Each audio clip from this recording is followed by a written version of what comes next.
ex-boyfriend, Joseph Jefferson, owes her money he borrowed to buy car rims. Order, all rise. Quiet in the courtroom, please. Your Honor, it's case number 335 on the calendar in the matter of Stanoff versus Jefferson. Parties have been sworn in, Judge. You may be seated. Gentlemen. This was your boyfriend. How long had you known each other? About 2.5 years, almost 3 now. And you're not together anymore. Correct. While you were together, he used your credit card to buy rims for his car. Correct. And you say, sir, that it was a gift of love. Yep. Yes.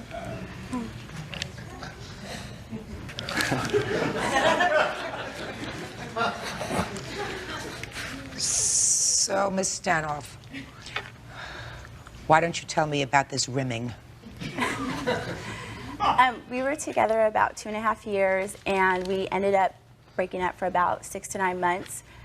We moved in together as roommates. He needed to purchase some rims.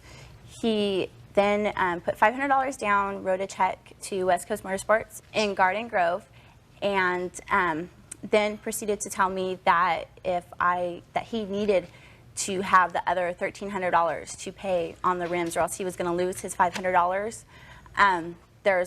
So I went down with him. In return, he said that he would pay me back in full. He had gave me a Vaughn's credit card, or I'm sorry, credit union card. Told me that actually there was $30 taken out of his check every week that I could take out to pay the bill back. So you broke up, he's got the rims and you got the bill. Is that what you're telling me? Correct. Go. Okay. Well, we broke up. We moved back in together. We were living there for about a week, and she usually takes me out shopping, buying me stuff whenever I want when we get in fights or something. And she offered to buy me some rims for my car. She paid for them. Why would she take you out shopping if you have a fight? That's how she is. Whenever I got mad at her, we got in a fight, she bought me stuff. And she has a record of every time we break up, trying to take something back from me. And that's why, like, when we got back together that time, for like 3 years, she made me sign a contract saying that, it was a contract, it was made in 5/30/95, saying that the first thing on there says, whatever you bought me is mine if we break up no matter what. And she signed it and dated it, everything. So that's how she always goes to that stuff. Buys me stuff and then wants to take it back when we break up. When we went to buy the rims, I wrote the check for $500 and she paid the rest with the credit cards. There was no agreement. He was there with me when we bought it. It was us 3 there. We went there. There's no agreement that I had to pay back, nothing. The reason she got my cash card is Just a second. Who has the car? The card? Car! No, I sold it. With the rims? Yes. How much after she paid for the rims did you sell the car? I sold it for $18,500. Well, I didn't ask you that question, but that's an interesting answer. How much longer? What? How much longer? What word in English didn't you understand? You said how much the car 3 months ago. How much after you put the rims on the car did you sell it was my question. You said $18,000, which isn't exactly an answer, but I'll take it. 2 months. Had you already broken up with her at the time? Yeah. So why didn't you give her back the money for the rims from the car? Because they were a gift. That's like... What? They were a gift. That's like, I bought her rings and stuff. Am I supposed to take everything back that I bought her? Let me explain something not to you, right. sir. There's a difference between a ring, a piece of jewelry, a watch, a shirt, a tie, a pair of rollerblades. There's a difference between that and 4 rims for your car. There's no difference. It's material. How old are you? 20. Where do you live? In Hawaiian Gardens. Who do you live with? My grandma. Your grandmother? Yes. Where do your parents live?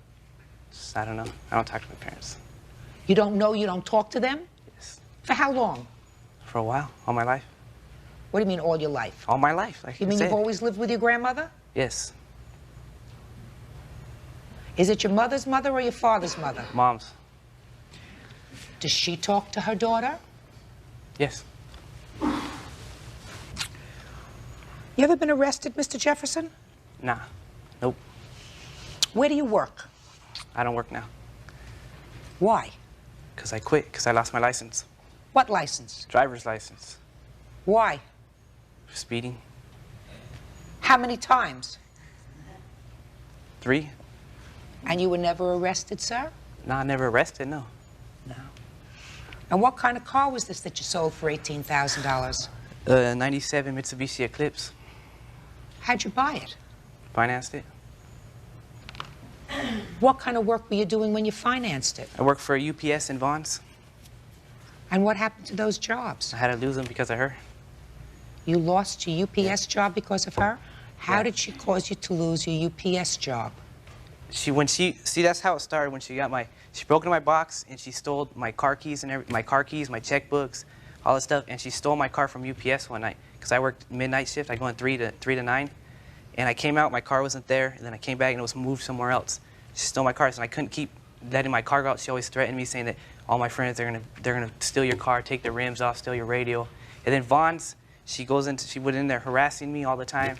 My boss complained to So me. she wanted the money back for the rims or the No, rims she right didn't want from the money. beginning? Nah, it's not Is for that- the money. It's for the love. She missed me. She wanted me still. Oh, my God. God help her if that's what she wanted. How old are you? 19. Who do you live with? My grandmother. Where are your parents? My parents are in Norco. I talk to them once a week. Where? Norco, North Corona, And why don't you live at home? because it's too far for me to commute now. Have you ever met his parents? I've met his mother. When? I've met her a few times during the 2.5 years that we were together. I've seen her probably about a year ago. I saw her. When you saw them, was he there? Yeah. He's Did the one he- that introduced me to her. Does that sound familiar to you, sir? Yeah, it sounds familiar. So it's not that you haven't spoken to your parents or your mother. I don't talk to him. Oh, God. Judge Judy continues in a moment. You are a 20-year-old unemployed person who takes from young women because he thinks that he's God's gift. I mean, you're not even good looking. And later today, We said to them, we're missing a day of work. They know the money that we do make when we work. Well, if you're topless entertainers and do stand-up comedy, then you know about contracts. real cases, real people. Judge Judy. Rachel Stanhoff says her ex-boyfriend, Joseph Jefferson, owes her money he borrowed to buy car rims. Joseph claims the money was a gift. Listen up, Mr. Jefferson. You owe her for the tire rims. You're 20 years old. You could either be in your life. First of all, you got this dumb look on your face, which is really irritating. This smile, which really is irritating, because it looks to me as if you're trying to get over, and you think you're going to get over me. I'm smarter than you will be if you live to be 170 years old, right? Do you understand that? Because you are either so thick or so impervious to what's right because you had no moral upbringing that I really feel sorry for you. And maybe that accounts for this ridiculous look on your face. But what I'm telling you is, you could either be a nice person or you could be a taker and a sucker all your life, sucking off other people. And it sounds to me as if you started your young life being a sucker off other people, taking advantage of other people and thinking that you have some gift, some special gift. I tell you right now, I got 3 sons, right? And I'm looking at you and I'm saying, you are no gift to anybody. You give it. You are want to no give it. gift. You are a 20-year-old unemployed person who takes from young women because he thinks that he's God's gift. I mean, you're not even good looking. Judgment in this case is for the plaintiff for the amount of $1,255. That's all. Parties are excused. You may step out. Out the back door to your right, please. And now the next case. Charges on Kaufman, Smith versus Rodriguez. Step forward, please. Bikini models Jennifer Kaufman and Kim Smith are suing magazine publisher David Rodriguez because he used their photos in his magazine but never paid them. You two ladies posed for some photographs that were in the defendant's magazine. You claim that he promised to pay you. He didn't. Is that what this case is about? Yes. it is. Well, who's going to speak first? I would like to. What's your name? Jennifer Kaufman. Okay. We met Dave through some mutual friends, and we met at a local restaurant. And we had discussed, he said he was going to do some catalog work and a lot of different stuff, and we were excited for him, and we had discussed doing some pictures for him. And so, He wanted to set up a photo shoot for the bathing suit company. for the bathing suit company. Yeah. And we went, he set up the photo shoot. Well, we didn't make the first one. And at the restaurant, he said, we'll have to sign a release if we like your pictures, and we'll go from there. The photographer then called us and insisted that we come on Father's Day and do this, and they said if they decide to publish our pictures, then we will then sit down and talk about a contract and be compensated for our work. Then some girls come up to us and said, yeah, we saw your picture in the San Antonio Sports Magazine. And we were like, what? And we never signed anything. May I also add, there's pictures floating around the internet. So what you're telling me is you didn't have a contract with him? We were supposed to, if the pictures were If to they be liked the published, pictures, they didn't- yeah. then we If would sit they down and talk about them. Yeah, I mean, what do you do for a living? What do you do for a living? we're entertainers. And What I do kind of stand-up comedy. entertainers? We're both topless entertainers, and I do stand-up comedy. And I work Well, with if you're children. topless entertainers and do stand-up comedy, then you know about contracts. So you're going to do these pictures, right, for some sort of compensation if the pictures were published. But you hadn't discussed the compensation with him. If they decided to use our pictures, then that's what we were to discuss. Excuse me, Your Honor. Did you ever hear speak when spoken to? Sit down. I'm not ready for witnesses yet. Okay. Good. So you hadn't had an amount of money that you agreed on, even if they used your pictures. Well, we said to them, we're missing a day of work. They know the money that we do make when we work, and it's a very hard lesson. We did learn a lesson from this. Good. So what are you here for? To be compensated Be for. compensated for the work that was done. And Well, our how pictures much are do you think? How much do you think you should be compensated? $7.50 for each job. And how many jobs did you do? 2. You each did The 2. first job we did was for a clothesline. It was runway modeling for the other photographer. Well, then don't tell me about the other photographer. You're talking about this. You're talking about Okay, this okay. swimsuit issue, right? Right? Yes. So you think you should be compensated $750 a piece? That's $1,500, right? What about $500 a piece for the day? No, I'm just asking. What about $500? May I say, I have no animosity toward Dave. It has nothing to do with, it's just it's about work. It's about his job And that we done. after- We're not after we compensated did the for. photo We shoot- trusted in his word, and that's what Right. was understood. Well, you know, if that It was was the a- it was case, if she had no animosity toward me, she called my advertisers trying to say that I was a liar.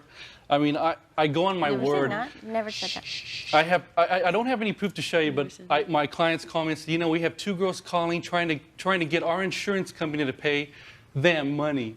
And this is one of my clients, I can't say who they are, and they said, why were they calling me? I have nothing to do with your swimsuit Mr. Rodriguez. issue. Yes.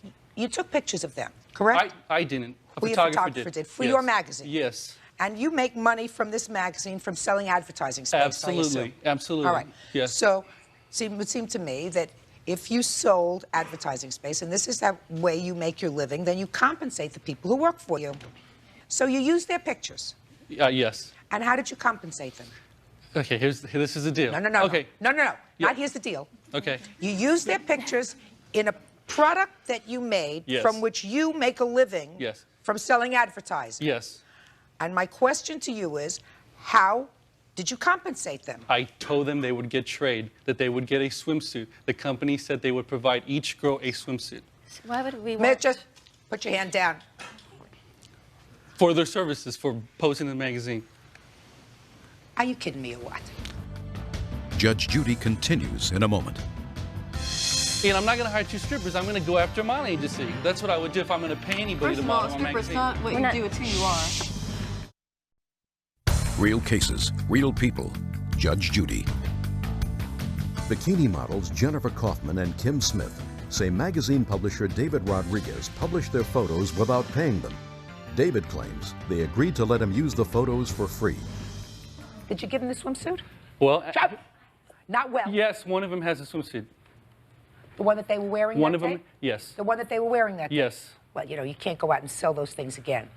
I mean, you can't go out and sell them once you use it. You know, once you Exactly. use it, Yes, you bought it. exactly. So you're telling me, Mr. Rodriguez, Yes. you expect me to believe, sir, that you got all the free talent to make your magazine, and in exchange for that, they were supposed to get a bathing suit. Yes. I don't usually ask these questions because it's not a good idea. Lawyers should never do that. Why would you think that they would do that? This is the reason why. I'm waiting. Every year, I have an annual swimsuit issue. I get tons of photographs from women who want to be in the swimsuit issue. It's one of my biggest issues of the year. I don't pay one model to be in my swimsuit issue, not one. Out of all the models that I used, I have 13 models. I have these 2 girls saying they want to get paid. 2 girls out of 13 models. Does that make any sense there? Can I see the magazine, please? Well, we don't know what they discussed with them, but what we discussed with him is totally different. Well, I have No, witnesses. let me tell you something. You didn't really discuss anything with him, because when you discuss something with him, then you make a price. I could just as easily say to you, listen, ladies, you didn't discuss with him what the price was for your work that day, which is what you're supposed to do. So I believe that you should be compensated. Looks to me like you had a pretty good time. $50 seems like a nice amount of money. I mean, I could say that to you. You're supposed to be smarter. I mean, if this is your business, if you're in the entertainment business, you're supposed to use your noodles. But the fact of the matter is, too, that they contacted me. Here's the deal here. She called me wanting to be in my swimsuit issue. So I said I would meet with them. I met with them right on the table. I told, think of it, I have all these models. I mean, I have real models. I mean, I could have, if I was going to pay anybody, I'm going to hire a modeling agency. I'm not going to get... Do real models not get paid? Well, let me ask you And I'm this. not going to hire 2 strippers. I'm going to go after a modeling agency. That's what I would do if I'm going to pay anybody First to of all, model on a stripper's magazine. not what you do, it's who you are. Okay, well... Let me ask you this question, sir. They took a lot of photographs of these Yes. young ladies, right? Where are the photographs that they took of these young ladies? The photographer has them. They are his Floating pictures. around the internet. Some of them you have. Yes. Because you clearly went through some of them. Sure, and- to edit it and go through it and decide which ones were the best, yes. Well, let us assume for the moment that there was some sort of a misunderstanding. And in addition to being compensated by getting a swimsuit, and quite frankly, ladies, I can understand why ladies who are in the entertainment field would like to have the kind of exposure that this magazine, I mean, it looks like a perfectly nice magazine. It's got a picture of nice young ladies in bathing suits and very athletic-looking young men. I mean, there's nothing untoward about these pictures. Why you might want to have your picture in this kind of magazine, right? I assume you like that idea, Yeah, would you like? right? Sure. I assume you like that idea. Sure. Okay. And the money wasn't really that important to you, because if it was that important to you and if it was your business, you would have made a price with him and you would have entered into a written contract with him. Judge Judy continues in a moment. I don't take much stock in the fact that there was some sort of a breach of contract, but Mr. Rodriguez, Well, can I say Sure. something? Okay. I'm not going to take any longer with this case than it's worth. It's not worth a lot, sir. I've already told them that they're not getting $3,000, they're not getting $1,500 because you didn't have a contract price, and I don't intend to make a contract now when there was none before. But do I get anything for the models that now, since they ruined it with the swimsuit issue, they do not want to give the models that I owe swimsuits to? Now I have to, what do I do now? What do I do now? Listen, what am I, your mother? What am I, your mother? You got a countersuit here? You have a countersuit here? Well, I didn't, there was not time. That Well, time, shoulda, woulda, coulda. You know, you're a businessman. I'm not your mother. I don't intend to solve all your problems, sir, and stop chewing gum in my courtroom. Listen to me. Listen to me. Yes, You have some pictures of them that I think that they would probably like to have. yes. Wouldn't you like to have the photographs? Yes, we would. That would be very nice. At least they could Sure, put I that have in their portfolio, right? Well, since they're the photographer's pictures, I mean, I'm talking about the ones, the ones you I have. Yes, yes. Gladly I'd give them to them. Perfect. By tomorrow. That's all. Parties are excused. You may step out. Judge Judy continues in a moment. Ride. Order. All rise. Your Honor, this is case number 310 on the calendar in the matter of Wilson Chaydez versus Smith. Parties have been sworn in, Judge. You may be seated, sir. Are you two folks married? No. Dating? Yes. Do you live together? No. I have co-complaints. One $4,000 filed by you, the other $500 Yes. filed by you, and you are claiming that the defendant, while in the company of several others, assaulted you by throwing bottles which shattered on you Correct. And the car. and the car that you were in. And according to your complaint, sir, you were in a car with a lot of other people. Yes, limo bus. A bus.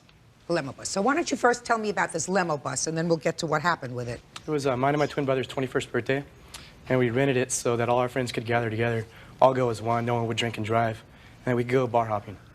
And you did that. Yes. What time did you board this bus? Approximately around 8.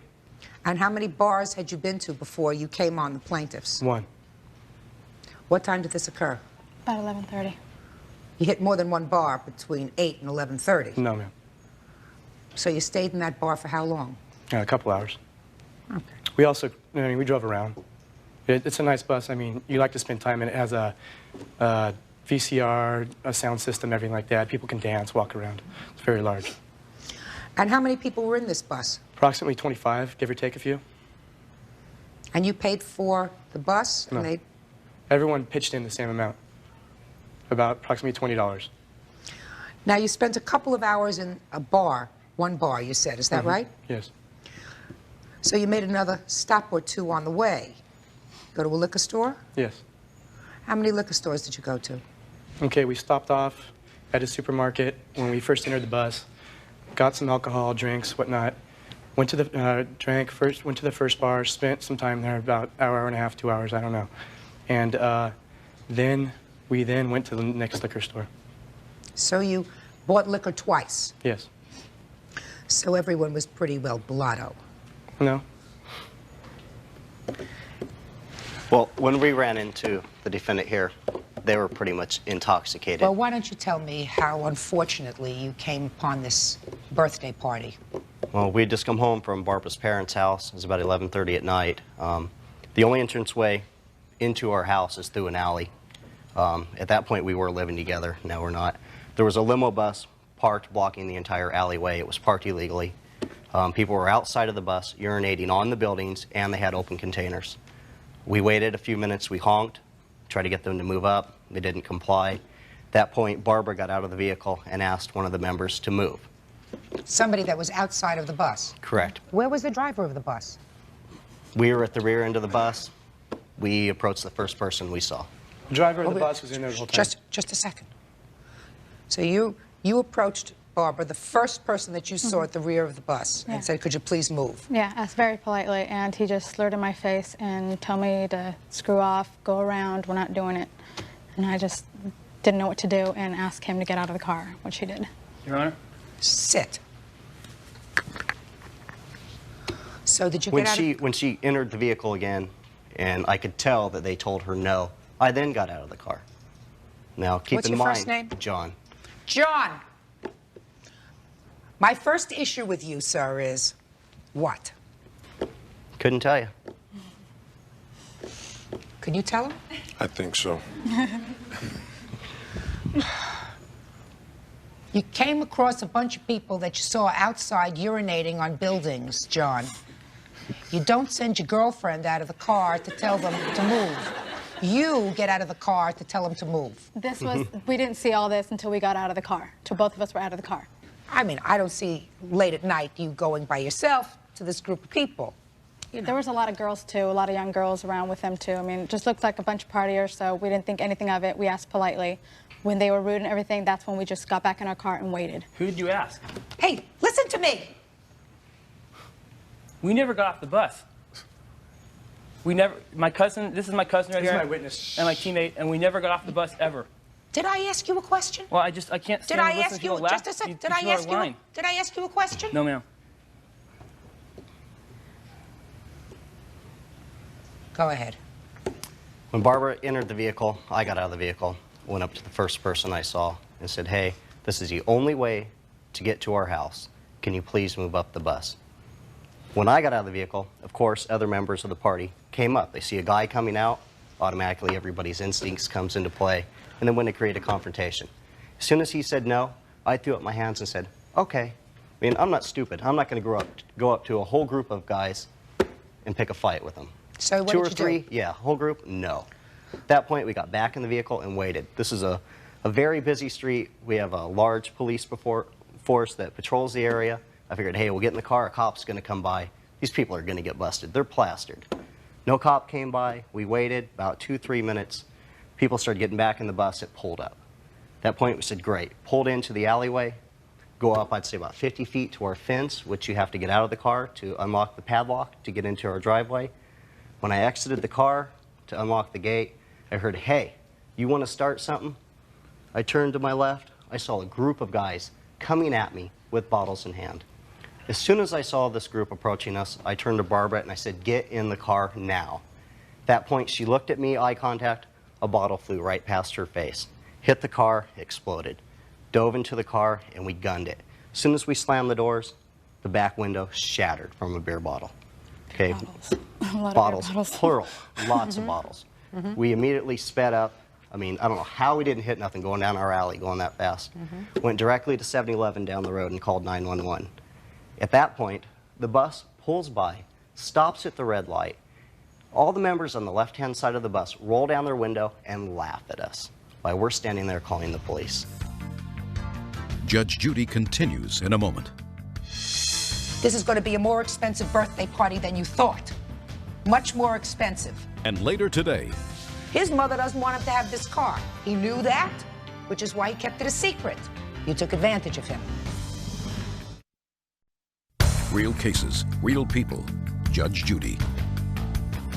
John Wilson and Barbara Chaydez say Quincy Smith and his pals harassed and threw beer bottles at them during a drunken bus ride.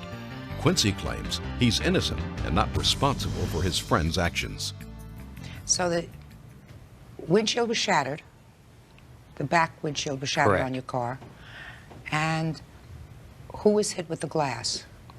I was barely missed by it, and it hit my car door and shattered all over me. I had to take a shower and take all my, totally change and everything, because I had glass everywhere. What was the damage to the car?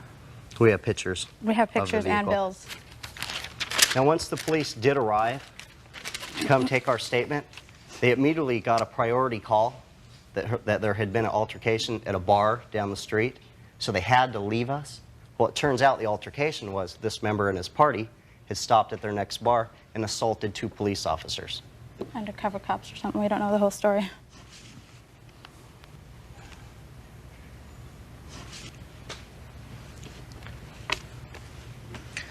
Okay, now I'll hear from you. Okay, first of all, I'd like to say that I have empathy for the plaintiffs. What happened to was an awful thing. Should never happen to anyone. But I know for a fact they can't say I did it because I never even got off the bus. They can never pinpoint me out. I didn't get off the bus.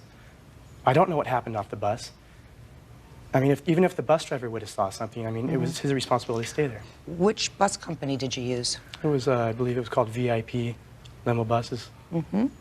When you called them, how many people did you say were going to be on the bus? About approximately 25. You can get, the buses they have will fill 20 to 25, and I believe they even have one larger than that. And when you called the bus company, did you have to reserve the bus with a credit card? No. When did you pay them? You pay a deposit down. Well, and then when, a then when they arrive, you pay the rest. Well, I'm asking you, Okay. did you pay the deposit in cash or a credit card? Check. A check? Yes. Yours or your brother's? Mine. Yours. So let me understand this, Mr. Smith. Okay. You rented the bus. Yes. You, sir, are absolutely right that these people can, in all probability, not say who it was who threw a bottle other than the group. Is that right? That's correct. That doesn't make you not responsible for this incident, sir. It didn't even happen on the bus that I was responsible for. Oh, it happened, sir. It happened, with yes. people.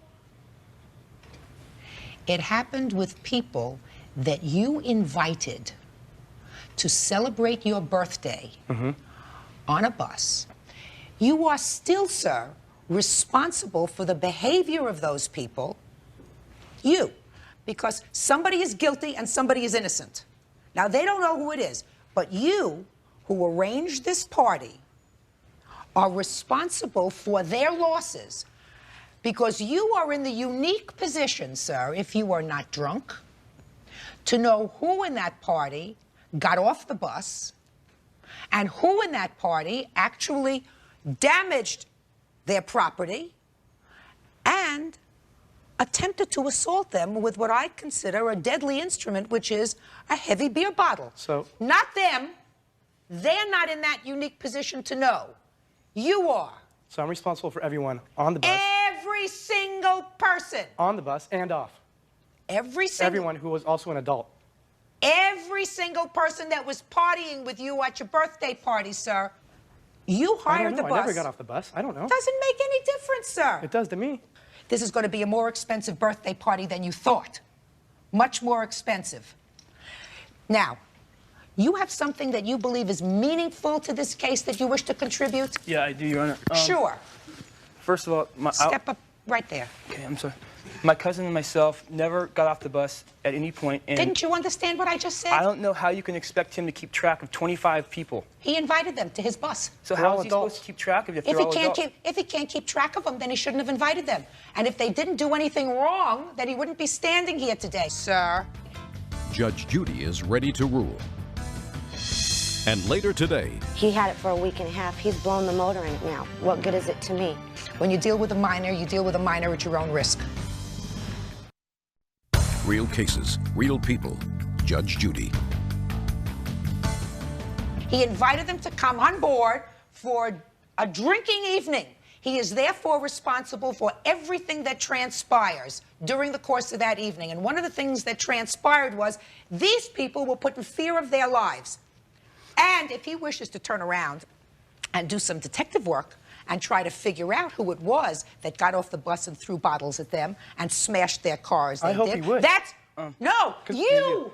No, I not hope he would. My cousin doesn't want to be here. Do you think if he knew who did it, he would be taking the blame for this? Well, then he should have been more selective about who he invited on the bus. And he should have seen to it that once the people on the bus started to drink a little too much and started to get a little out of control, he said to the bus driver, who he had hired, because you remember, he sent the check, he hired the bus. These people are a little too unruly. You better take us home because I don't know what's going to happen with them. You, sir, between these innocents and you, you're responsible. Judgment in this case is for one plaintiff in the amount, Barbara, in the amount of $1,000, and you, sir, the amount of $500 as requested. That's all. Thank you, Your Honor. Thank you. Parties are excused. You may step out. There you go. Sorry. At the back door to your right, please. These people do deserve money, but I believe I'm not the one responsible for it. I think I would have been much better off using a different defense, like the bloody glove defense. This is just ridiculous. And now the next case. All parties on Schramm Snyder versus Blankenship. Step forward, please. Bookkeeper Vera Schramm says her neighbor, 29-year-old Marcy Blankenship, ripped off her 15-year-old son Toby when she sold him a car that doesn't run. How old are you? I'm 15. You went and bought a car from the defendant? Yes. Did you tell your parents? No. Why? Because I thought they'd say no. How much did you pay for this car? $400. Where'd you get the money from? My bank account. When did you find out that he had bought the car? Almost a week later, on November 4th. You're his mother? Yes. Tell me how you found out that he bought the car. I had called his friend's house to see if he was there. And while I was on the phone, the other parent said, by the way, I'm a little concerned about what we're going to do with Toby's car. I said, car? What do you mean car? Like vehicle? He says, oh yeah, it's parked out on the street, and what are we going to do for street sweeping day? I said, didn't know anything about it. Where did he get it? How long has he had it? So of course we went right over and visited the car and the parents, and I got the paperwork. Now, you were keeping this a secret? Yes. How old were you when you bought the car? 15. How did you find this car? I was walking home from my friend's house and I just saw it on the street. They have a for sale sign? Yes. How much were they asking for the car? $700. So you paid $400? Yes. Who drove the car to where it was ultimately parked? We pushed it because it didn't run. How far did you have to push it? Like 6 or 7 blocks. Did you ever move the car? Oh, yeah, and we pushed it to the mechanic. Because she said all it needed was a tune-up, so we pushed it because it was right by his house. Did you get it tuned up? Yes. How much did that cost you? $55. And then what happened with the car? Still didn't run because we took it and we got we got it checked and stuff, and it said that one of the cylinders was bad, so. What'd your mother say when she found out you bought this car? She was real mad. And then she put me on punishment. Where'd you get this $400 from? Did you work for the money? I went to work in the summer with my dad. So, you sold him a car. Yes, I did. Did you ask him how old he was? No, I didn't. Doesn't look 18 to me. He knew about the car. He phoned 3 times on the car. He came by inquiring about the car twice. I asked him if the first night he came by if he wanted to drive it or if he wanted to leave me a deposit, and I would be more than happy to take the for sale signs off of it. He said no, he didn't have his wallet with him. So I figured he didn't want to drive it because he didn't have his license with him, and that was fine. I showed him the car in and out. I started it up for him and everything, and he didn't have a problem with it. He said it was perfect. He'd be back the next day to please not sell it. How come I asked you if he doesn't look 18 and you give me this whole long story? Doesn't look 18 to me. Now, you may not know this, but I'm going to tell you now. You cannot enter into a contract with a minor because they're not always so clever. So that's why we have laws that protect minors from entering into contracts. So you have to give him his money back. He had it for a week and a half. He's blown the motor in it now. What good is it to me? Judge Judy continues in a moment. Vera Schramm is suing Marcy Blankenship because she sold her 15-year-old son Toby a car that doesn't run. Marcy claims she didn't know Toby was a minor. When you deal with a minor, you deal with a minor at your own risk. Anybody who has half an eye can see that this young man is not the age of majority. You took advantage of him. I believe that you took advantage of him. And you can't do that. So you owe him $400. Sir, you paid $55 to have the car tuned up? Yes, ma'am. You're going to have to eat that. Yes, ma'am. That's a form of punishment. I'm sure your mother has something else planned for you if she hasn't already conjured up the appropriate punishment, including, at 15 years old, would seem to me, requiring somebody else to sign off if he wants to go take money out of the bank. Absolutely. That's a lesson to be learned. Sure is. So judgment in this case is for the plaintiff in the amount of $400. You did return the car? Not yet. Do it. She's got to get the car. He's got to get his money back, at least part of it. That's all. Parties are excused. You may step out. Back there to your rest, please. Judge Judy continues in a moment. And on the next Judge Judy, I was trying to do him a favor. partying, his former friend Augie Nalepsky broke the passenger window in his van. Order. All rise. Yeah, this is case number 317 on the calendar in the matter of Campbell versus Nalepsky. Parties have been sworn in, Judge. You may be seated, ma'am. Have a seat. You allege, sir, that the defendant kicked a window out of the back of your truck or car. Is that right? Yes. And it cost you a couple $100 to have it fixed. Yes, it did. Why don't you tell me how that happened? Well, first we started off at my friend's house, and we were going to go to the club that night. Who's we? Aggie, the defendant, and I, and Patty. We decided to go to the club, and she started off by drinking Who's she? The defendant, a Boone's Hill farm. What is and, that? I don't know, Strawberry Boone's Hill. Wine. It's a wine. And then after that, we got in the car, and we drove to Club X, which is in the city, about 45 minutes away. And we got there, and the defendant, started drinking. She drank a cranberry and vodka when we got there. And then we went out and started dancing, Patty and I, and Aggie was there drinking. The defendant was there drinking, standing there. After that, we went back after we stopped dancing, and we came over, and Aggie said she wanted to leave. And I asked her why. And she said, I just want to leave. So I told her, you know, I was like, if I buy you another drink, you're going to stay? And so I gave her some money, and she went and bought a Hurricane. What's a Hurricane? It's mixed with like 5 or 6 different drinks. Like it's mixed with gin, 151. What's 150? Rum. And after that, me and Patty went back to dance again, and Aggie went and sat down and started talking to this guy. And I guess she was drinking then too. She drank a beer or so. I don't know what else she drank because I wasn't there. I was out there dancing, but I saw her drink a beer. And then after that, we went. After about 20 minutes, we stopped dancing. We came out and we seen that she was just sitting there. And so after that, we just left. We all left. We got in my car and we started. The three of you? The three of us got in the car. I helped her to the car, actually. And when we were driving on the freeway, she says she's hot. So me and Patty, the witness, rolled down the windows, and she was still hot. So she was trying to open the back window. And What kind of car do you have? It's an Astro van. I have a picture. So it has a back pole window. It has a side window.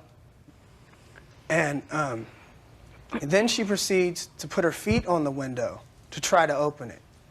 And I'm asking the defendant, what is she doing? And by this point, she's pressing on the window very, very hard.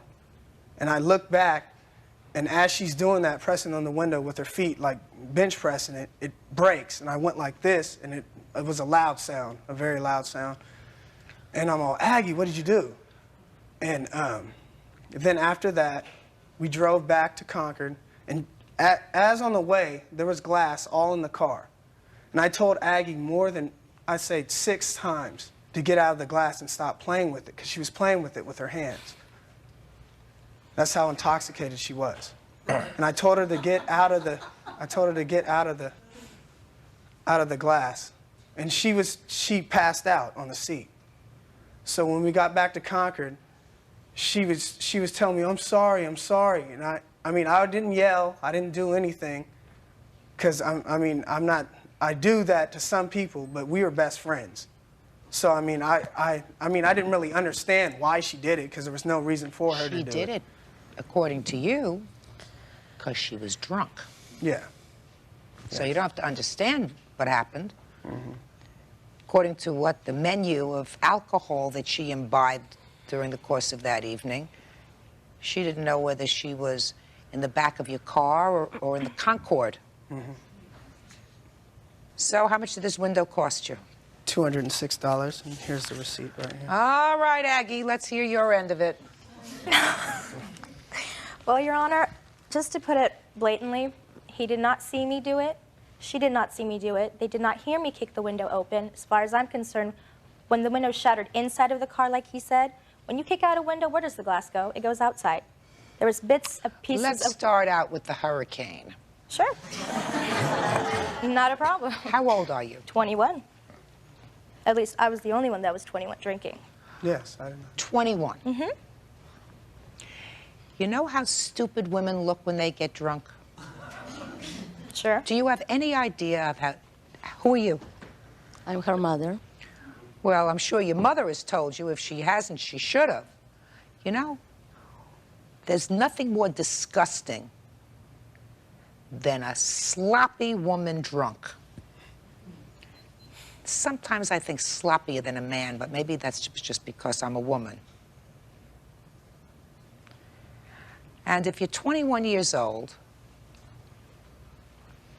and you have therefore a license to drink, doesn't mean you have to make a fool of yourself.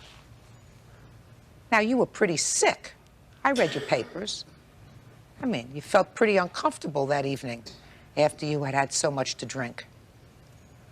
Why did you drink until you felt sick? Why? Why? We were all drinking. I didn't ask a... Listen, you're I don't care about them. Okay. Why did you drink? Why did I drink? Until you got... I didn't get blotto. Sick. I didn't get sick. I did not get sick. We were drinking through the whole... We started drinking earlier when we went to Patty's house. We had a shot of E&J. Then we proceeded to go to another party. I was not at Patty's house. And then, well, no, you weren't there, but we drove to your house. And then we went to another party. Now sit here and tell me there are so many people there. I did not feel too well at the time. That's what you wrote in your answer. That's right. I didn't feel well, but that doesn't mean that I was to the point where I would kick out somebody's window, causing no scrapes or anything on my leg. All right. There was no cause for me to do that. I tried to open the window, but there was no way I could open it because this window was off track in the first place. It was not off track. Yeah. I had my legs propped up. Next to the window. Next to the window. so I could be more comfortable. The next thing I recall is glass shattering, flying inside the car. Let me see the bill.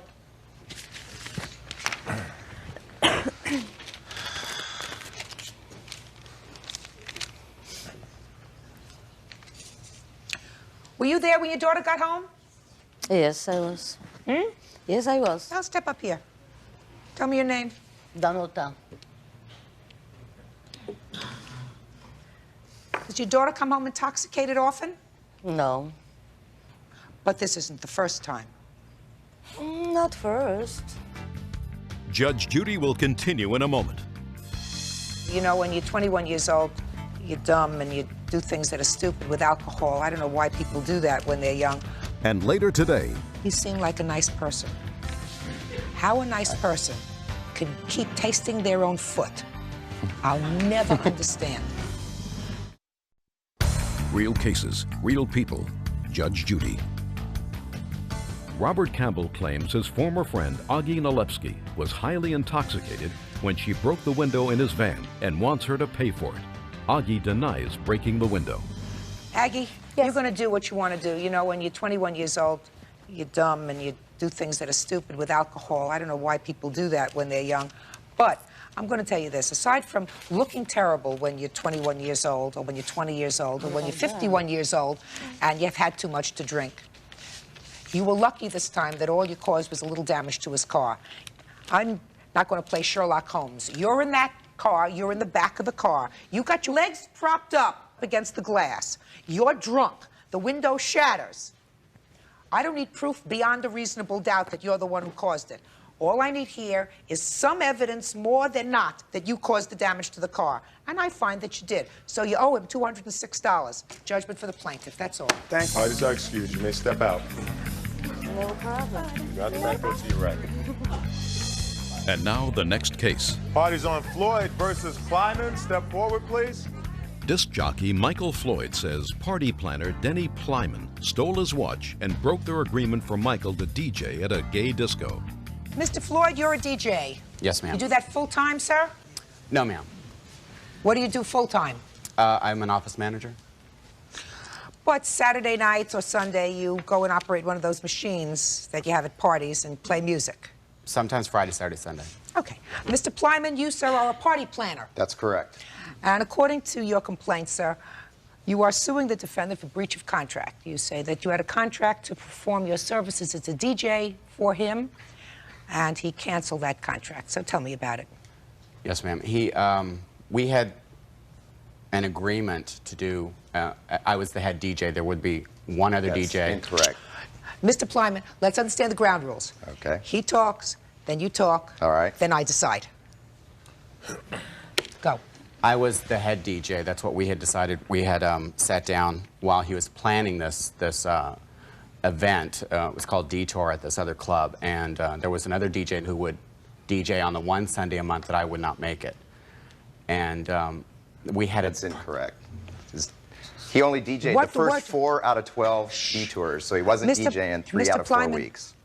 Mr. Plyman, what word didn't you understand that I said before? All right. He talks, then you talk, then I decide.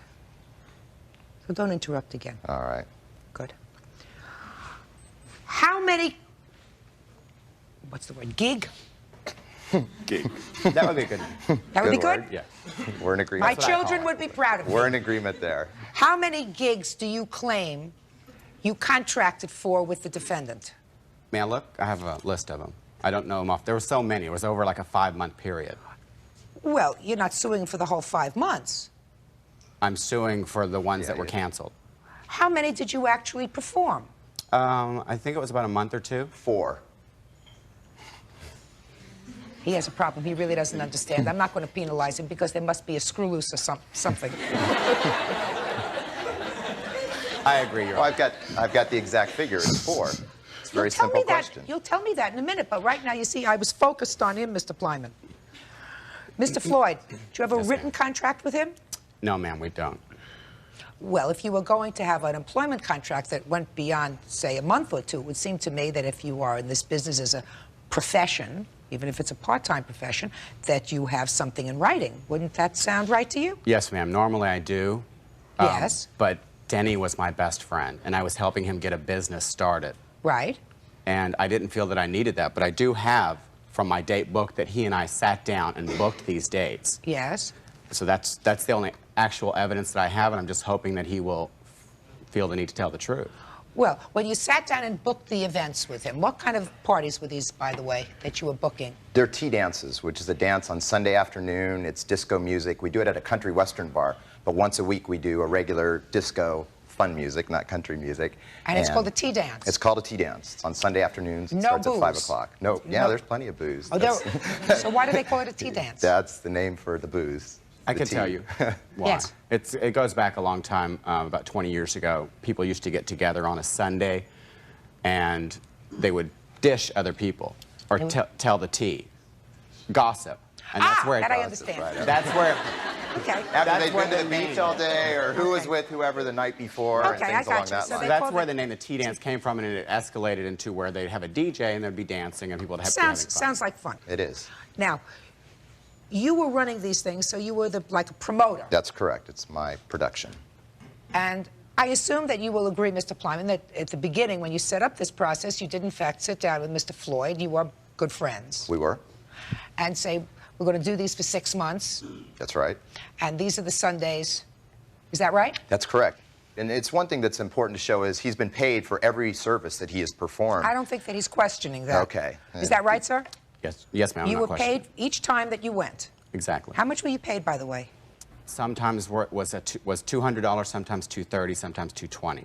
Well, actually, that's the only thing we do have an agreement on. We sat down and did make a written agreement on that, and what we paid him was $235, and I've got a copy of that. Can I see that, please? What that included was his services, and then I paid for him to take the Amtrak down to San Diego and back, and then I either paid for his lodging or he stayed at my home. Now, is this a writing that you entered into? Just take a look at That it. would be our agreement that we based on what we said. One of the other things that's important is he said in his opening that he was the head DJ. That's in his mind. Would you look at that, sir? I asked you a question. Mr. Plyman doesn't know where he is. I'm going to remind him of that in a minute. No, ma'am. This is not. Michael, Just this a was second. made up Mr. afterwards, Plyman, obviously. you never saw that before? No. That's a lie. We agreed to that. Well, That was just your a second. payment. Mr. Plyman, if you talk to him again, sir, I'm going to end this lawsuit. And so far you're winning, but you're coming so close to losing because you don't know when to shut up that it's really very sad, because a trial is supposed to be a search for the truth. When a litigant who seems to be winning keeps shooting himself in the foot and yet appears to be an intelligent man, I don't understand that. Judge Judy will continue in a moment. Mr. Plyman, I'm going to give you some really good advice, sir. When you try to take over Judge's playpen, you're always going to lose.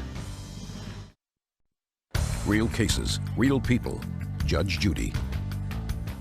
DJ Michael Floyd says party planner Denny Plyman broke their agreement for Michael to DJ at a gay disco. Denny claims he had every right to fire Michael and owes him nothing. Mr. Plyman, one of the problems with this, sir, is I'm going to tell you what that is. I'm not going to consider it. He says he's never seen it before. And if, in fact, this was your agreement and you're a businessman, what you should have done was you sign it and have him sign it. I understand that. But, Mr. Floyd, do you have any proof of any engagements that you actually turned down at or about the time that your agreement, not contract, but agreement with the defendant was terminated? Do I have any proof? Yes. Not with me, Your Honor. I had turned down San Diego Gay Pride because he told me that I was going to work for him for 2 events that he was doing. He was doing 4, I think, and I was going to do 2 of them. I had offered, when we first had our disagreement, he brought up the idea that, you know, as somewhat of a severance pay, that I pay him $200 to afford him like 2 weeks down the road. He had a date. And me being a new businessman, a small businessman, I thought, you know what, I really want to do the right thing here. So I thought about it a couple days, and then I called him back, and I said, you know, I would be happy to send you that $200. But I asked one thing. I said, I'm going to need you to sign an agreement. I finally clicked in and understood that I probably should have an agreement at this point in time, that this will be the end of our, I put the payment of $200 in two $200 increments will be paid by May 31st and is provided as a goodwill gesture by Denny Plyman, owner of Focus Events. This payment will finalize our working relationship and any monies due of this date. And it's at that point that he got all pissed off, like I didn't trust him because I felt like he would take me to court or something, and he wouldn't sign that. Now, he never saw this, but I read it to him over the phone because I was going to send it to him, have him sign it, and send it back to me, and then I would have sent him the money. That's also not entirely true, Your Honor. Well, not entirely true, but did you call and discuss with him some sort of solution to this problem? I attempted, he never did. I attempted on several occasions to call him at that point. How you could say I didn't attempt to make a solution is incredible. I have it written right here. That's not proof. That could have been written at any time. Mr. Floyd, he did in fact offer you a couple of $100s to resolve this issue. Yes, and at his suggestion. And he did.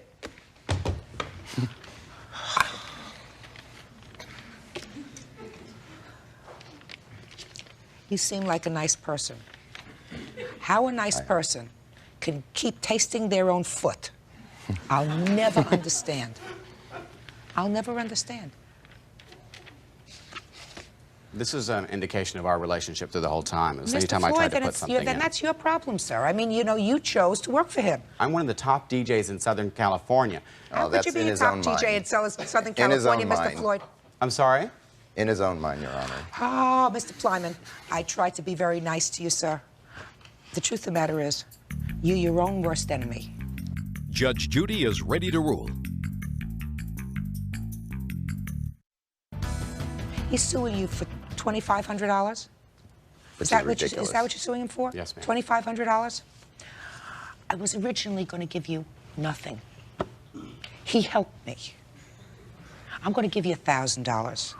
That takes care of 5 weeks' worth of work. Thank you, Your Honor. Do you understand? That's all. Parties are excused. You may step out. Order. All rise. Quiet in the courtroom, please. All rise. Your Honor, this is case number 327 on the calendar in the matter of Matar versus Soria. Parties have been sworn in, Your Honor. You may be seated. Have a seat. You pronounce your name Matar? Matar, yes. Miss Matar, this is your little girl? Yes. And according to your complaint, she was playing at a friend's house with your children. Yes. And that, unfortunately, she was bitten by your dog. Yes. This dog. And you seek reimbursement for your medical bills. Yes, please. There is no dispute that your dog bit her. It scratched her, is that right? Right, there's no dispute as to that, no. Well, then why don't you tell me why you don't believe you're responsible for the child's medical bills? First of all, Your Honor, my dog, he's really good. He always has a problem with sensitive ears. And when the children started coming over, you know, I make sure, and I told him, you know, the dog is fine, just don't pull his ears. Because he'll react. He reacts to adults, he reacts to us. It's a problem that he's had since he was a puppy. He's now 6 years old. Okay. So that I found interesting in your answer. You said that the dog has had a problem with his ears since he was a puppy.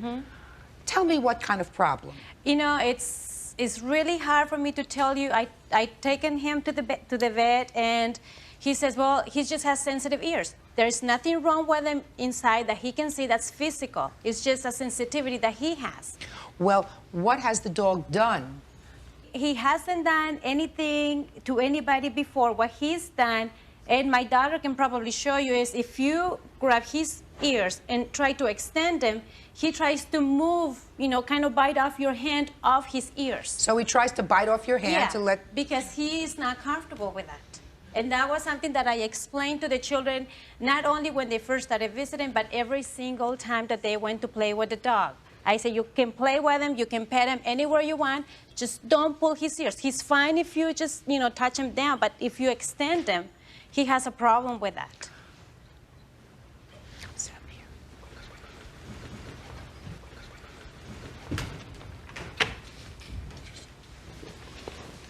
Hi. Hi. Veronica, can you tell me about the day that you went and played in the house where that dog was? First, I went to my friend Christy's house. Is that their house? How old is Christy? 8. 8. And how old are you? 8. Okay, sit still, okay? So you went to play at the house, and what happened? I pet the dog and he bit me. Where did you pet him? On the head. Did you pull his ears? You sure? You just went to pet him. Had you played with the dog before? Dog never bit you before. Where were you bitten, Veronica? Over here and that. Right over here where that mark is? Did it hurt? Did you have to go to the doctor? The hospital. What happened to you in the hospital? The doctor put me some stitches. Do you know how many stitches you had? And how long ago did this happen? A while ago? You know, my eyes aren't so good anymore. So I need these glasses to really get a good look at, you know, your face, because your face is beautiful. Right? Just had that little mark on it, so let me see. Come close to me. Oh, it's gonna be gorgeous. People aren't gonna look at that, they're gonna look at your gorgeous eyes. Right? I'm telling you. Okay. Why don't you go sit down? You feel better about going to sit down? Yes? Okay. Heard? Sure. Okay. Is there anything else you want to tell me?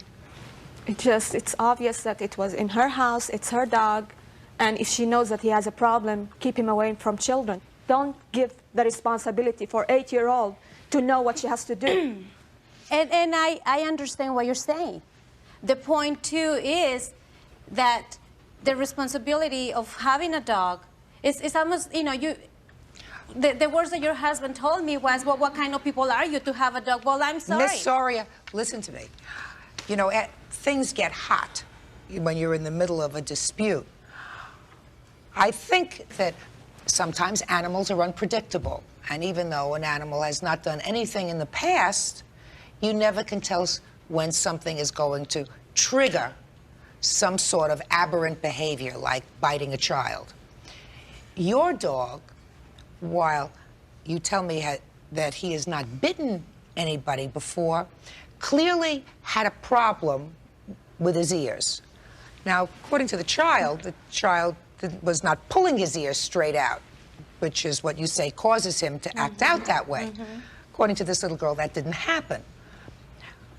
But clearly, someone is responsible minimally for the medical bills that these people incurred. Can I see your medical bills? Because as between this lady and you, it was within your home that this happened. So somebody is going to be financially damaged.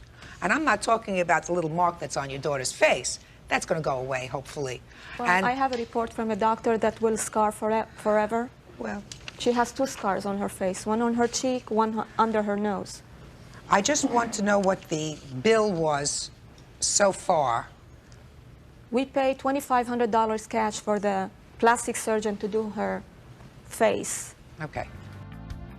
Judge Judy continues in a moment. You know he has a problem, lock him outside. But you know, if you don't ruin a little girl's we didn't know he had a problem. Thank you for the nice words. That shows what kind of people you are. And later today. I mean, talk about losers. Yeah. You know, when you hang around with losers, you know what you become? A loser. Right. Real cases, real people. Judge Judy. Micheline Matar's 8-year-old daughter Veronica was bitten on the face by Maria Soria's dog Pebbles and is suing for the medical bills. Maria claims she told Veronica not to touch Pebbles on her ears, but she didn't listen. Mrs. Matar, I'm going to come to you. You seem like an intelligent lady. Thank you. And I'm sure that you knew that these people had a dog in their house. And an intelligent person also knows that when little children are around a dog, something can happen. Now, I'm not saying that you are responsible, but you clearly knew that they had a dog, right? Things can happen anywhere you go. Thank you. Right. That's my Right. point, too. When a dog by somebody, regardless of where, when, and how, it usually becomes the owners of the dog's responsibility. It's almost a relativity here as to, okay, so by default, you know. No, Miss Soria, you're missing the point, madam. The point is that you were, A, aware of the fact that your dog had a problem. Mm-hmm. Right? Mm-hmm. Did you ever tell that to Mrs. Matar? No. Well, you see, that's a responsibility that you have, because then Mrs. Matar would have been on notice, and she would have known that what you knew about your dog, that your dog had a certain sensitivity. And then I would say, well, she assumed the risk if she let her children go to your house to play.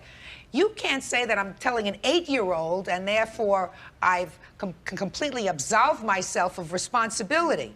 If you told the mother, and after you told the mother, she said, dog looks perfectly fine to me, I'm going to let my children go over there, then she is, in at least in part, negligent. You would agree with that, right? Yes, I do.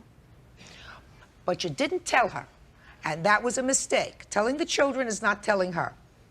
Now, they have medical bills now of $2,500. Somebody's got to pay for that. You had the knowledge about your dog. She did not. So you have to pay these medical bills, and the judgment is for the plaintiff in the amount of $2,500. That's all. What about the scars? I'm sorry, Your Honor.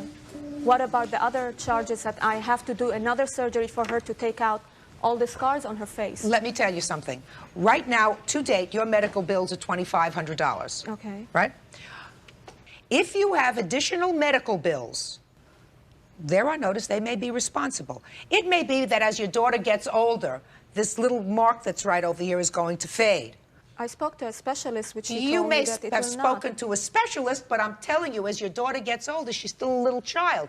Her face is going to grow, her skin is going to grow, and what looks like a 1/4 of an inch scar now may be nothing more than a dot later on, and you as a responsible parent might not want to put your child through an additional surgical procedure. So right now I'm giving you your medical bills to date, which are $2,500. Now you have to know, Ms. Matar, also, if you allow your children to go next door to a neighbor to play and the neighbor has a dog, a little dog like this, that looks perfectly harmless. There is always that risk. I don't think that there was anything malevolent about what the defendant did. I mean, according to what she tells me, the dog has never bitten anybody else. But you have a responsibility to tell the parents, not the children, of people that come into your house, that this dog has now bitten one child. Because the next time, if this happens to somebody else, you are responsible for punitive damages. Do you understand? I understand. That's all. Parties are excused. You may step out. Yeah, I'll back and go to your right. You know he has a problem. Lock him outside. But you know, if you had don't a ruin a little girl's we didn't know he had a problem. Thank you for the nice words. That shows what kind of people you are. Well, You did not even bother to call to ask how my daughter was. And now the next case. Parties on Flubacher versus Fi. Step forward, please. 20-year-old student Renata Flubacher says she bailed 19-year-old Courtney Fi's boyfriend out of jail twice and has not been paid back. The defendant was a friend of yours, according to your complaint. She had had some trouble with her mate. Correct. Some domestic violence, is that right? Mm-hmm. You had him arrested? Yes, I did. And then you thought better of it. Yes. So you called your friend and asked her to bail him out of jail. Yes. And what did you say? I was unsure of it at first. I didn't know the procedures of what the law meant and what exactly. At first, it was just that she needed to borrow the money, and then it ended up she needed a co-signer, which was a lot more because I didn't know the gentleman. And of course, what I knew of him was all negative because what You had mean the happened. gentleman that she lives with? Well, her boyfriend. Her yes. boyfriend. Mm-hmm. So how much did you spend the first time to bail him out of jail? I think it was $325 after all the court fines. And you borrowed that money from her? Yes. You promised to pay her back? Yes, I did. And you haven't? No, I haven't had a chance. How long ago was this? It was in May, I think. Now then he got himself arrested again. Right. He got on probation and then was arrested for the same thing pretty much, from what my understanding is. Not on her, but on somebody else. He sounds like a real charmer. Judge Judy continues in a moment. She was my best friend, and we don't talk anymore. Real cases, real people. Judge Judy. Renata Flubacher says she bailed Courtney Five's boyfriend out of jail twice and is suing Courtney to get the money back. Courtney feels it's her boyfriend's debt. What was he arrested for the second time? Assault. On whom? Some guy, I don't know. Some guy he fought with. And what happened? He had called me from jail and was crying and telling me that he respected me, and that one of the main problems with Courtney and I was that he wouldn't let me see Courtney. He said that my friendship with her, that I had bad influences This is Courtney? on her. Yes. That I had bad influences on her. I've known her since 6th grade, and he pretty much told Courtney who she could and could not see, and he pretty much was just apologizing and saying that, you know, if I got him out again, that things would be different and that she could see me. Because when I got him out the first time, I pretty much didn't speak to Courtney again. You know, I didn't hear from her. She was at his house. I would call there. He would get upset with her, yell at her, tell her, you need to tell that girl to quit calling here. I mean, this is after I bailed him out of jail. After you bailed him out. So he pretty much just begged me, and then he started saying some things about if his probation officer found out that he had violated his probation, he would go to jail for 6 years. And he was like, I'm going to go to jail, and I'm going to go to jail for something I don't deserve, and something like that. So I called Courtney, and I was like, you know, Courtney, is this true? And from what she understood, it was all true. And I was like, what do you want me to do? Do you have another way to get him out? You know, do you need the money? She was like, yeah, I need the money, and I can't live without him, and I need him to be out of jail. And did you say that to her? I did say that. You couldn't live without him? Well, I did love him very much. Sounds like a manipulative sucker. Yeah. Well, at first he wasn't like that, but... So how much did it cost you the second time? It was $325 again. And this time with a lot more writing his, because I had to co-sign also again, because neither one of them know anybody who has any type of liability, and it was a lot more money this time if he didn't end up going back to court. Did he go back to court? No, he didn't. I ended up having to call bounty hunters on him to pick him up. He was supposed to go to court, and Courtney and him got in a really big fight within a week or something. Something blew up, and he was staying at his other girlfriend's house, and we had to call the cops, and we had to do all this stuff. And the bounty hunters came and picked him up and had to take him to court, and then he got put back in jail. So how much did the whole exercise cost you? It was a little over $900. All right, Courtney, let me hear your defense to this. Well, I believe that I owe her for bailing him out the first time, but I didn't ask her to bail him out the second time. And he's the one that asked her, so I think that she should be suing him for the rest. Well, she did, in fact, call you after she got this jailhouse call. Yes, and I told her if she wanted to do it, that I would like her to do it, but I wasn't asking her to do it. You said, I'm not asking you to do it, or did you say, I love him and I can't live without him? Yeah, I said that, but I'm not asking you to bail him out. She did say that, too.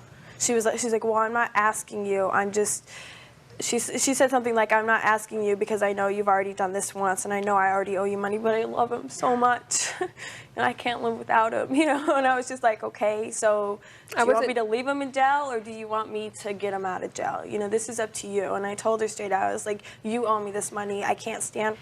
I don't like what he does to you. I don't like the way he treats you. I don't like the way he treats me as somebody who's helping him. And did you say that to her when you spoke to her on the phone? Yes, I did. And we went together to the bonds place, and I was like, Courtney, this is a lot of money. I was like, I've worked so hard for all this money. And what kind of work do you do? I'm a waitress and a full-time student. And I've been saving all my life. I was like, this is my savings, and you know, you will pay me back this money. When did Prince Charming finally leave the picture? About a month ago. Under what circumstances? I just couldn't take it anymore. And he's going back to jail. jail. And he's actually wanted again. And I'm trying to help his aunt out because she's going to have to put up $14,000 if he doesn't turn himself in. So I'm helping her. You mean he got somebody else to put up bail for him? Oh yeah, his aunt and he bailed him didn't out. show up. And he hasn't showed up, and I'm the only one that he calls, so I'm trying to set him up. Let me tell you what you should try to do. change your number. Yeah. I mean, talk about losers. Yeah. You know, when you hang around with losers, you know what you become? A loser. Right. Judge Judy continues in a moment. I believe the plaintiff when she says she couldn't stand your boyfriend. Sounds to me as if she had good cause. He tried to come between the two of you. He's clearly abusive. He's unreliable. And yet, because of your friendship, she bailed him out of jail. Big mistake. Don't do it again. I'm sure you won't. You know, you're a hardworking gal, and if you have been diligent about saving your money, save it. You know, bailing him out is like taking the money and throwing it down the sewer. But there is no question that I believe that you assured her on both occasions that you would be responsible for this money because she was not relying on the boyfriend to pay her back. She was relying on you to pay her back. Your lawsuit seeks $800. You have to pay her. It's the right thing to do. Okay? Okay. Judgment in this case is for the plaintiff in the amount of $800. Thank you. Parties are excused. You may step out. Were repaid. Order. All rise. Quiet in the courtroom, please. All rise. Excuse me. They don't care. Judges number 179 on the calendar in the matter of Ramos versus Taylor. I care, Bird. Okay. Parties have been sworn in, Judge. You may be seated. Ma'am, have a seat. All right, Miss Ramos, for some reason that I don't understand that you're going to tell me, you lent this man some money. Yes, ma'am. You say you have a note to prove it. Yes, I do. He says he paid you. No, he hasn't. And that he can prove it. So first, Miss Ramos, you want to tell me why you lent him money in the first place, how much you lent him, and when he was supposed to pay you back. I loaned him $700. When? This was in May. Why? I felt sorry for him. Why? Because he told me that he needed money to pay rent. Well, how long had you known him before you gave him the $700? I met him earlier that month. Where? At a bar. Did you, other than just meeting him at the bar, did you become friends? Did you date? Yes, friends. Just friends? Mm-hmm. From the time you met him at the bar until the time you gave him the $700, how many times did you see him? Quite a few times. 2 times, 3 times, 5 times, 10 times. Probably about 10 times. Where did you see him? I'm trying to figure out why you would lend him $700. Where did I see him? Yeah. I would call him, and then we made arrangements to for my mortgage loan. Is that your business, sir? Yes, it is, Your Honor. You're a mortgage broker? Yes, I am. How long have you been a mortgage broker? 2.5 years. How many mortgages have you brokered? Probably, on an estimate, if the market's doing good, about 10 to 15 a month, if I'm lucky. And you've been lucky? Yeah. Yeah? So what'd you need $700 for from her? Well, what happened, basically, is I met her and a friend at a bar, okay? I was talking to the friend at first, and then I told her, I said, I'm not going to be disrespectful. I'd like to talk to you, but no dice. Well, this continued. We called each other for lunch. We seen each other for lunch, and she's kicking it with me and everything. And she's what? She's hanging out with me. You know, we went to lunch together. We were sitting there talking. Did you say she's kicking it with Yeah, that's just what she's doing. So, you know, to make a long story short, we got to talking about some personal things, and we made an agreement. She said she didn't have to go back to work. We went to the house. We spent the night with each other, okay? It's not 10 or 15 times. She's at my house every day. She took me to work every day. So what was happening is during this time, I left one company to start another one. They were having some problems with their payroll, so I asked her to do me a favor. She did it, and I said, no problem, I would pay her back. She's saying I never gave her any money. I did give her a form of $200 in cash when they had paid me, okay? During this time... Prove it. Oh, well, you know, she knows I gave it to her, and I'm not going to fight that. But during this time, I made an agreement with her. I told her, I said, well, Diana, check this out. I have a compensation agreement. I could lower my fees and what I'm going to charge you for the loan. And if you take that form of payment that way, you know, then I won't owe you anything. She agreed to it, okay? Then the holiday kicked off. 4th of July, she calls me up, 911 on my pager. I call her back. So she's telling me that her daughter, okay, who was leaving to go to San Antonio, had told her boyfriend about us and everything. So the boyfriend's on the phone, and he's raising sand and this, that, and the other. So I asked her, you know, kicking in. Basically. Just a second, let me get this. I like to learn something new every day, sir. Kicking in. Kicking it. Kicking it. Kicking it. Kicking it, and raising sand. Yeah. Raising sand. In English. In other words, he's being very hostile. Order. Okay? He's being very hostile about this situation that he's been told about me and her being together and sleeping with each other. So I asked her, what do you want me to do? And she said, well, I don't want you to tell him. I said, you know that's gonna cost you. Okay, she agreed to it. I said, you know that's gonna cost you to keep my mouth shut, because I was getting tired of being the number 2 guy. Let me try to understand this in English. You say that the loan that she made to you of $700 was forgiven by her because you agreed to, just don't shake your head anything, I'm just trying to understand this, because you agreed to keep your mouth shut and not tell her boyfriend that you had slept with her. Exactly. Exactly! Mr. Taylor,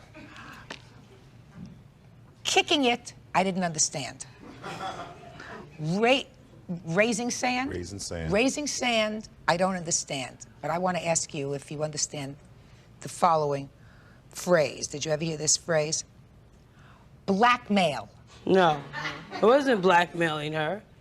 Not at all, because she asked me not to tell him. When she called me, I asked her what was this about. She said, Jennifer told John Gotcha, I understand what's going that. on. Okay, so I wasn't blackmailing anyone. Somebody told the boyfriend, according to you, I'm not even going to ask you if this is true, but somebody told the boyfriend, she asked you not to confirm that with the boyfriend.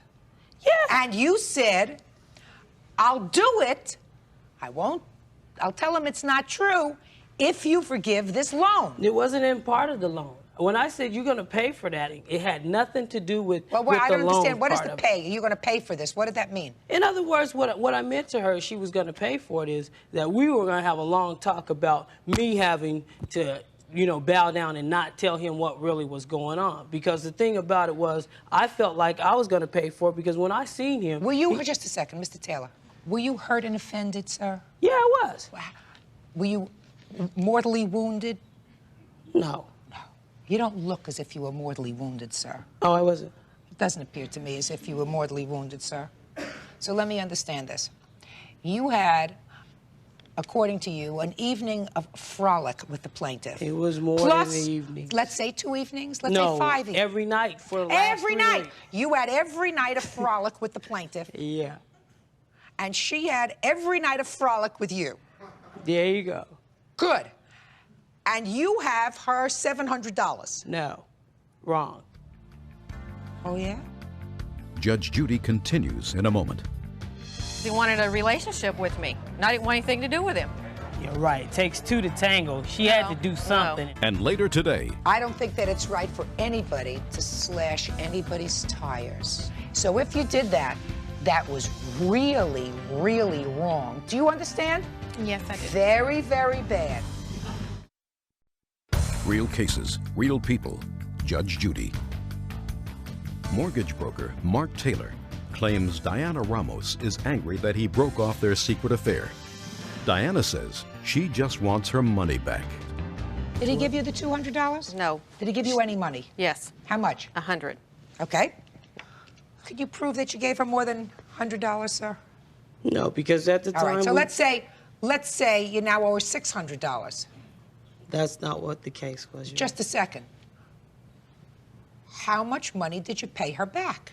I gave her $100 in cash, and then I gave her on 2 occasions $50. So it's totaling to $200, and she knows it because she took me to cash the checks when I gave it to her. Assuming that that's true, that you gave her $200, where's the other $5?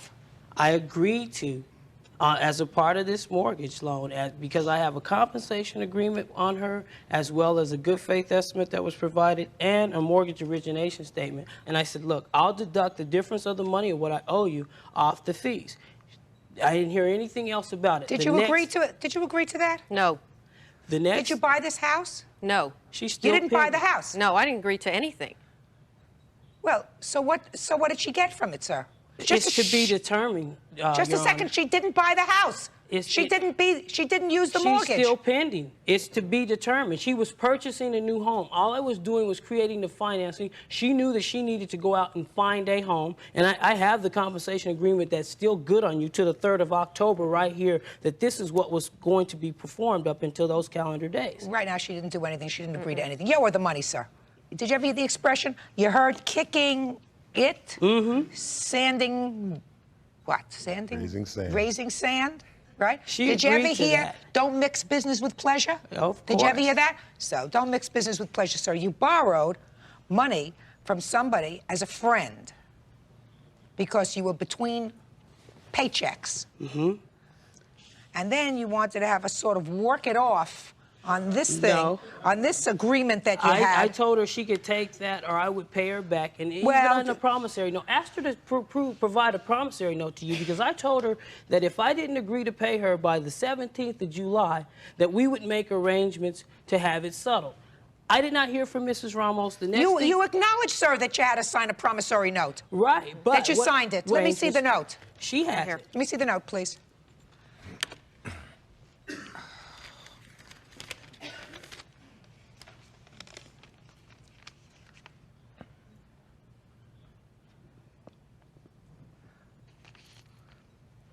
You were supposed to pay her, sir, half by the 17th of July. Did you That pay her is half? correct. No. Good. Then you defaulted. That's because she had made other arrangements with me prior to that date. I don't believe you. Okay. Well, I don't believe could you. ask I her. don't believe you. Mm-hmm. I don't believe you. And I don't believe you. And I Then think when I was served the paper, she documented on there that she failed to call me. That is not what the case was. She called my place of employment and personally put this through someone else. I called her place of employment, told them, look, we're having a personal problem over something. I would like for her it's not not a personal problem, sir. She lent you $700. You were supposed to pay for it 2.5 months ago. not You at didn't all. pay for it. And then you started to do a tap dance. A, you said, I won't tell your boyfriend, but it's going to cost you. No, that B, that's wasn't the according to case. you. You said that 2 seconds ago, sir. Yeah. B, we'll work it out in this deal. I'll take less in my commission. I'll take less in my commission than I would ordinarily charge you, and we'll call it even. As far as I'm concerned, Mr. Taylor, if a friend lends you $700 in your time of need, you ought to do this mortgage agreement for no commission. No. No, listen to me, sir. For nothing. If you were in a bind, Okay. if you were in a bind, as you were, I'm sure that you wouldn't go and ask this lady for money if you weren't really in a bind. And she helped you. That's it would not seem, how that went off. It would seem to me, that's what you said. You said I was between checks Yeah, and I needed but some help. She volunteered to do it. Judgment in this case is for the plaintiff in the amount of $700. Get him out of here. Parties are excused. Yeah. Step out. You got your money back, but you know you was doing No, me and doing John I at the don't same think so. time. Ask him, I bring don't him down think here, he'll so. tell you. John, if No. you get to see this, buddy, like I told you in Texaco, been there, No. done that, got the T-shirt. Have a good one. And now the next case. All parties on Taylor versus Lee. Step forward, please. 19-year-old Crystal Taylor is suing her ex-boyfriend Fred Lee because he didn't pay his phone bill. He says Crystal slashed his tires. This used to be your boyfriend. Yes, it did. That's past tense. Yes, it's past. Your complaint says you let him put a phone in your name. Yes. Big mistake. I know now. He didn't pay the bill, No, he didn't. He didn't pay a couple of bills. and the total on that phone is now $967 and some change. And you say I intended on paying the phone bill, but she came up to my job and slashed 3 of my tires. So that's when I decided not to pay the bill, because the three tires that You she have no proof slashed. that The 3 tires that she slashed came up to $340 a piece, Sir. which was over $1,200. I read that in your answer, that you paid $350 a piece for tires. Mm-hmm. Why didn't you get some cheaper ones? Hey, don't speak to him. Okay. Bird, I haven't bought tires in a while, and I know about inflation. Did you ever hear of tires that cost $350 a piece? Not on any vehicle I've ever driven. What kind of car is it that you drive, sir? An Acura Legend Coupe, a very expensive car, and the wheels are very expensive too. You mean, when did you buy these tires, sir? May 6th. Why didn't you pay the phone bill instead of buying the tires? Exactly. Shut! Hey! Okay. Do I look like I need help? I would suggest you be quiet. Okay, I'm sorry. If you're winning, you're supposed to be quiet. Judge Judy will continue in a moment. If you owe somebody, you can find yourself a 1965 VW Bug with $50 tires and make sure that your obligations are paid for. Real cases, real people. Judge Judy. 19-year-old Crystal Taylor is suing her ex-boyfriend Fred Lee because he didn't pay his phone bill. He says Crystal slashed his tires. Why didn't you pay the phone bill instead of buying $350 tires for your Acura? The phone bill wasn't due at that time. Yeah, oh. When the phone bill came... No, just a second. The phone bill was over an extended period of time, Mr. Lee. Are you telling me that you paid the phone bill each month and that it was 1 month that it was $967? No, actually No.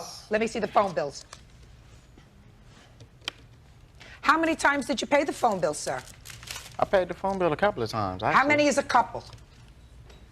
I don't know, 3, 4, 5 times. Let me see proof I don't of have the it. exact Let me proof. see you. Let me see your proof. At all. All right. Basically, I went tit for tat. The bill came, she slashed my tires. I felt we were even. Let me explain something to you, sir. Okay. Let's talk about her bill, her April bill. Okay. The prior balance that you owed in April was $80. Yeah. Then you had a Pacific Bell charge for $355.21. That's in April. In June, sir, the current charges on your phone were $163. Okay.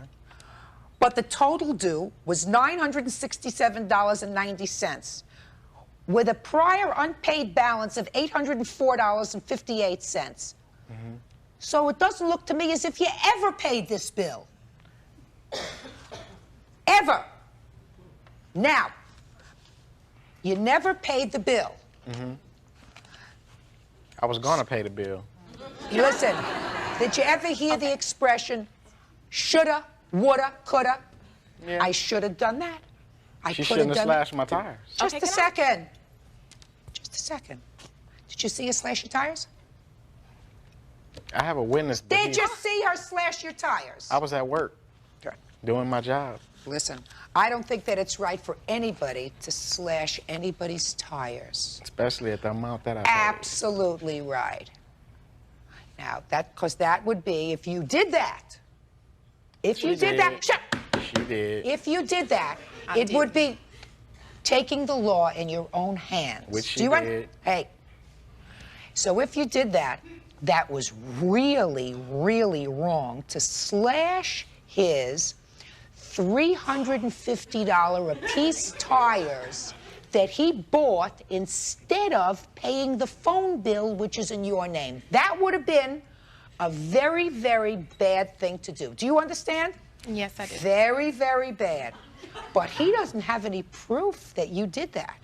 He thinks that you did that, but he doesn't have any proof. Why would I tell you I slashed your tires? You told me. I didn't tell you that. I don't believe and that. We're not in court for them tires. We're not in court for that. Miss Taylor, you will be. If you open your mouth again, you're going to be a very unhappy person. Okay, I'm sorry. Judge Judy is ready to rule.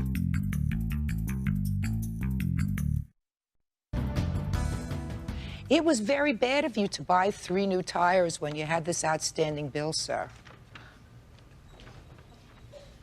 I had to drive my car. I had to get back and forth to work. Oh. I had to buy them. Well, I want to tell you something, sir. I guarantee you, whatever work you do, I make more money than you do, and I don't drive an Acura with $350 a piece tires. So if you owe somebody for a phone bill that's in their name, you can find yourself a 1965 VW Bug, drive it around, right, with $50 tires, and make sure that your obligations are paid for. The judgment in this case is for the plaintiff in the amount requested, $967. Thank you very much. That's Parties are excused. You may step out. Judge Judy will continue in a moment. And on the next, friend Tina Barraza won a new Jeep in a raffle, but Tina refuses to share it. Tina claims it was her ticket that won the Jeep, making her the sole winner. Order. All rise. Quiet in the courtroom, please. Your Honor, this is case number 301 on the calendar in the matter of Peraza versus Barraza. Parties have been sworn in. Judge, you may be seated. Have a seat, ma'am. Ma'am. You two gals are real good friends. You went to some sort of an event, which you're going to tell me about. One of the things that happened at that event was that there was a door prize of a brand new Jeep automobile. Right? Correct. Yes. She won, you think that you should get half. Right? No. Not exactly. Well, I think we both won. You think you both won, and she claimed the prize. Yeah, she ended up going behind back and claiming the prize. All right, let's start from the beginning. What kind of an event was this? It was just an event from a radio station and Taco Bell. It was just a concert. Slowly. It was just a concert. It was just a concert where these rappers are going to be there or something like that. You, according to your complaint, got the concert tickets and asked her if she wanted to go. No, she got the concert tickets. She got the tickets? Yeah, and she asked me if I wanted to go. Okay. And I agreed, and we went, and at the door, they asked us if we wanted to gamble, and we said yes, and they gave us $500 fake dollars each. Did you have to pay for that? No. No, they just asked us at the front, if you wanted to gamble, you got $500. If you didn't, well, you didn't gamble. So it was like Monopoly money? Yeah, I guess, yeah. Okay. And after that, she asked me, I mean, I was there with her the whole time, but then she asked me if she could gamble my money, and I said, sure, go ahead, you know. And she's like, you weren't gambling? No, I was just standing right there, just helping her out. That was about it. She gambled, she got all my money, she gambled it away, and we ended up getting chips for, just chips, regular chips of what you gamble with, and return when you were gambling. So we had to trade those in for tickets. And after that, some guys just came up to us and told us that, oh, they were leaving, they were in a rush, so they came over and they gave us their tickets. They said, here, girls, good luck, and if you guys win, give us a call. So now you had these whole bunch of tickets, and you threw them in a pot. We just, yeah. Who held on to the stubs? I did. You did? Yes. Okay. Yes, it was, she had it in my backpack, so she put it in the backpack. We had a backpack, it was only one, so she put them in there. And you had a whole bunch of them. How many did you have? There was probably 50 or probably more. I wouldn't know. We didn't count them. And we just threw them inside the backpack, and it was time for them to call out the tickets. The time came, so we went down there, and they started calling out tickets. We won other prizes. Prior to that, we won something else, and it was time to call out. What else did you win? We won a jacket and a backpack. And what'd you do with that? One of us kept the backpack, and the other one kept the jacket. Is that right? Yes. Go ahead. So I guess the time came to win the thing, and we just got the tickets, and she's like, here, you take half, because there was so many of them. We just split them up. She said, you take half, I'll take the other half. And to look at the numbers as they were calling the numbers. Yeah, so then after that, they called the number. That was about it. They called And you had the ticket. You were holding that ticket. Yeah, she was holding the ticket. Okay. Now let me ask you this question. I'll ask you this question. There came a time when you did split up these tickets, right? She held half and you held half. Tell me about that moment. As I recall, we just split them up. Not we split them up. They're in your hands. Okay, I split them up evenly. Split them up evenly? Yes, I just gave her half, and, you know, we both looked at them. Okay. Am I correct that your reason that was done was because it's too difficult to look at all the numbers as they're calling out the numbers, like in a bingo or something, you know, so that each one of you was looking through half? Correct. Right? And your ticket won? Yeah, they were my tickets. They were all my tickets.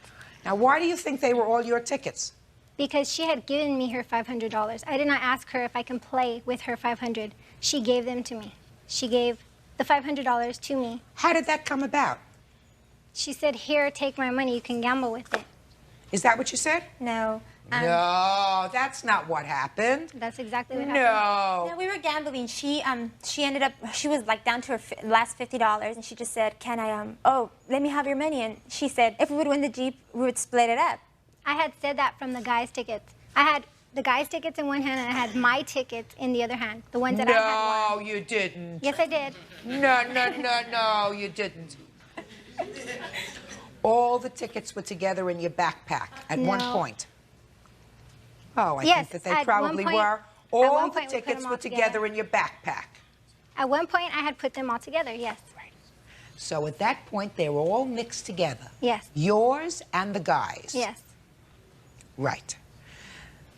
So there really is no way of knowing whether it was your ticket that won or the guy's ticket that won. Exactly.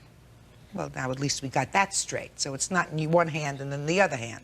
But I had told her, out of their tickets that they gave us, actually they gave me the tickets, and I told her out of those tickets, if we win it, we'll split it because we were friends. You couldn't tell whether it was their ticket that won. No, we could not. You just assumed it was comfortable for you to say it wasn't one of their tickets that won, it was my ticket that won. I did not say that. You had no way of knowing whether it was your ticket that won or one of the guys' tickets that won. Mm-hmm. Right? Exactly. Am I dealing? Hello? Judge Judy continues in a moment. You speak to this pain in the neck, and a 12-year friendship is down the drain over a Jeep. And later today, He had stolen my daughter's clothes before. I also have sex letters where he signed up for sex calls. And I have pictures to prove what kind of person he is. real cases, real people. Judge Judy. 19-year-old Myra Barraza is suing her former best friend Tina Barraza after they won a new Jeep in a raffle. I see that you have a tape there. Can you tell me what that tape is of? This is just the day of the event. Recorded us where we both claimed the prize. We both did go up there and claim the prize. And For the said, Jeep? Yes. I want to see it.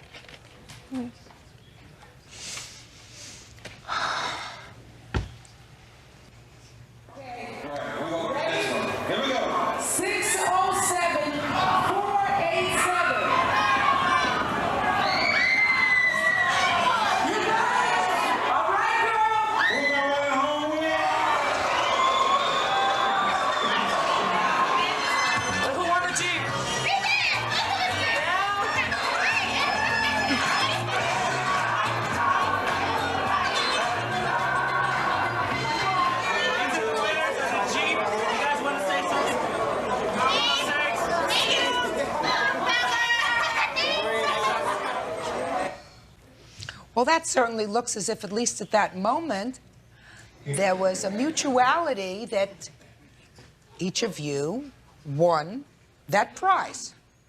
So what happened? I was willing to split with her. So? And that's what we were going to do until about a month later. She had called me up, and she had said that she wanted to give it to me. She said, go ahead and have it, in other words. Where was it? I hadn't got it yet.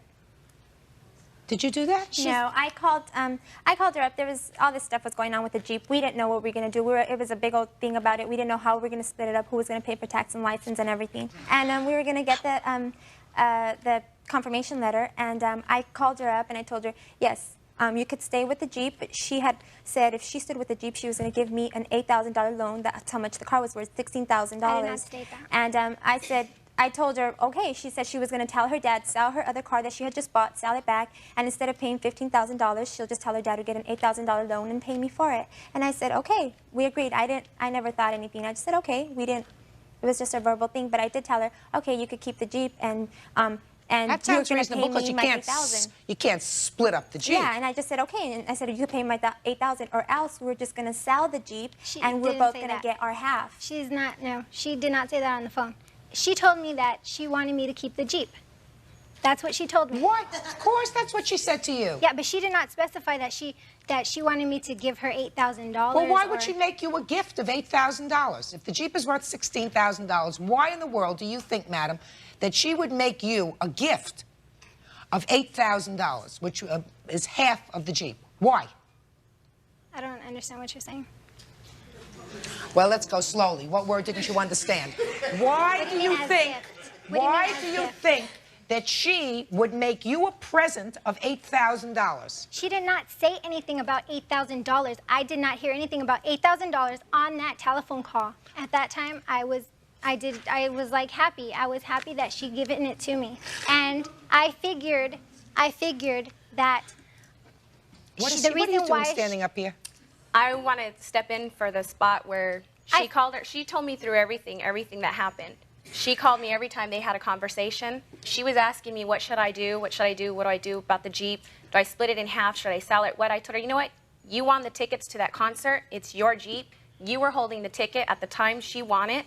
Oh, you're the troublemaker. Sit down. Sit down. As I was saying,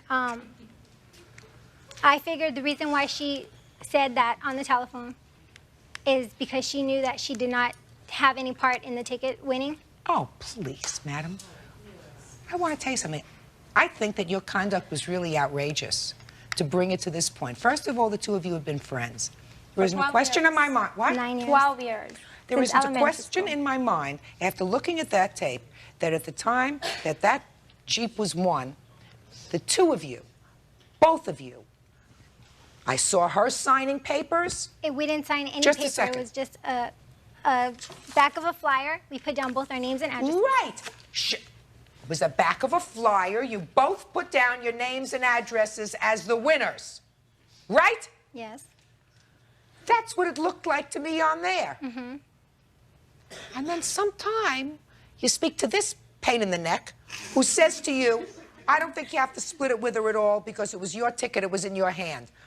And a 12-year friendship is down the drain over a Jeep because there is no logical reason that I can think of, except if you're drinking too much, to think that this lady would call you up and say, I just want to give it to you because you're a very nice person. I care about you. No. Please. Judge Judy continues in a moment. And later today, That's called the Soddy principle, S-O-D-D-I. Some other dude did it. real cases, real people. Judge Judy. Myra Peraza and her former best friend, Tina Peraza, won a new Jeep in a raffle. But Myra says Tina is refusing to share. Listen to me. Bottom line is, the maximum jurisdiction in this court is $5,000. I know. You understand that? Yeah, I know. Right? Now, she claimed this prize. I assume you went and claimed the prize. Mm-hmm. Correct? Correct. She told me to do what's right, and that's what I thought was right. Yeah, she just went off this one day. I spoken to her the weekend before she did this. I spoken to her the whole week when she went off to the radio station and had a cashier's check with her parents. And she did this on Friday. I spoke to her Friday and Saturday. She told me nothing. I told her what's going on. She said nothing. I haven't spoken to them. I haven't heard of anything. Miss Peraza, your friendship's over. I know that. And based upon what I've heard, that's probably the right thing to happen. Yeah, I know. Because she's not a very trustworthy person. Now, she claimed the Jeep. She's going to have to pay the taxes on it. But I'm awarding you $5,000, which is the maximum that I can. My grandmother used to say, if you do the right thing happens. If you do the wrong thing, eventually it's going to catch up with you. What you did was pretty sneaky. That's all.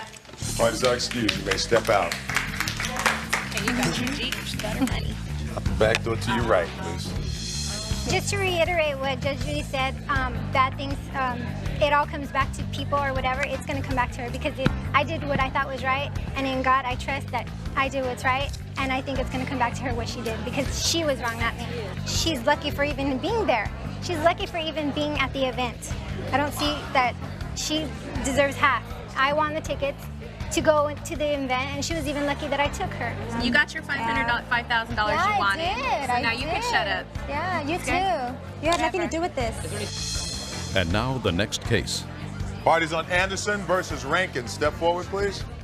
Margaret Anderson is suing her tenant, Tim Rankin, claiming he made phone calls to 900 numbers totaling more than $1,000. All right, Mr. Rankin. You rented a room from the plaintiff, That's correct.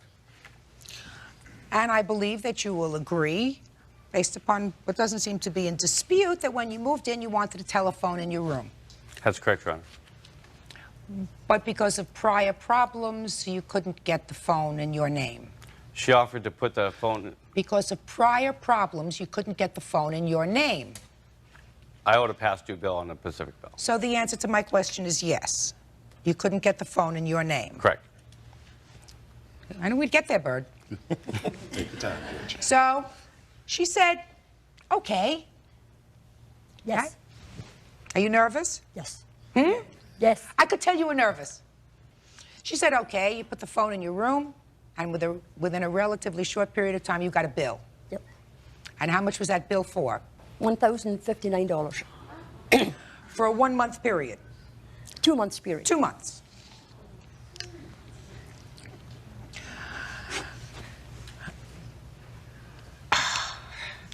And you say I didn't do it. I didn't do it, Your Honor. Is the phone in your room? Yes, it is. You think she did it? I doubt it. Look at this lady. Look, I just want you to look at her. You think she went into your room and made the calls? I doubt it. Somebody's got to pay the bill. That's right. Now, you want to try to explain to me in 100 words or less why it shouldn't be you? In 100 words or less, I don't know if I can do it in 100 words or less, but I believe that the other tenant that was living there made those phone calls. So? So, and there's a reason behind why I think he made those phone calls. I'll hear you. Okay, well, the former tenant and her had a limousine business. She put up $27,000 for a limousine. Somehow I was drawn into the middle of that. Their business relationship didn't work out from the get-go. They were screaming and yelling every night there. And because I didn't take his side in the limousine business, he started to have an attitude against me. Eventually, I had to throw him in jail for assault on me at the lady's house. The following day, her and I went down and put restraining orders on him. At that point, I believe he went in my room. He wanted me out of that house no matter what. No matter what the cost, so he could work on her by himself.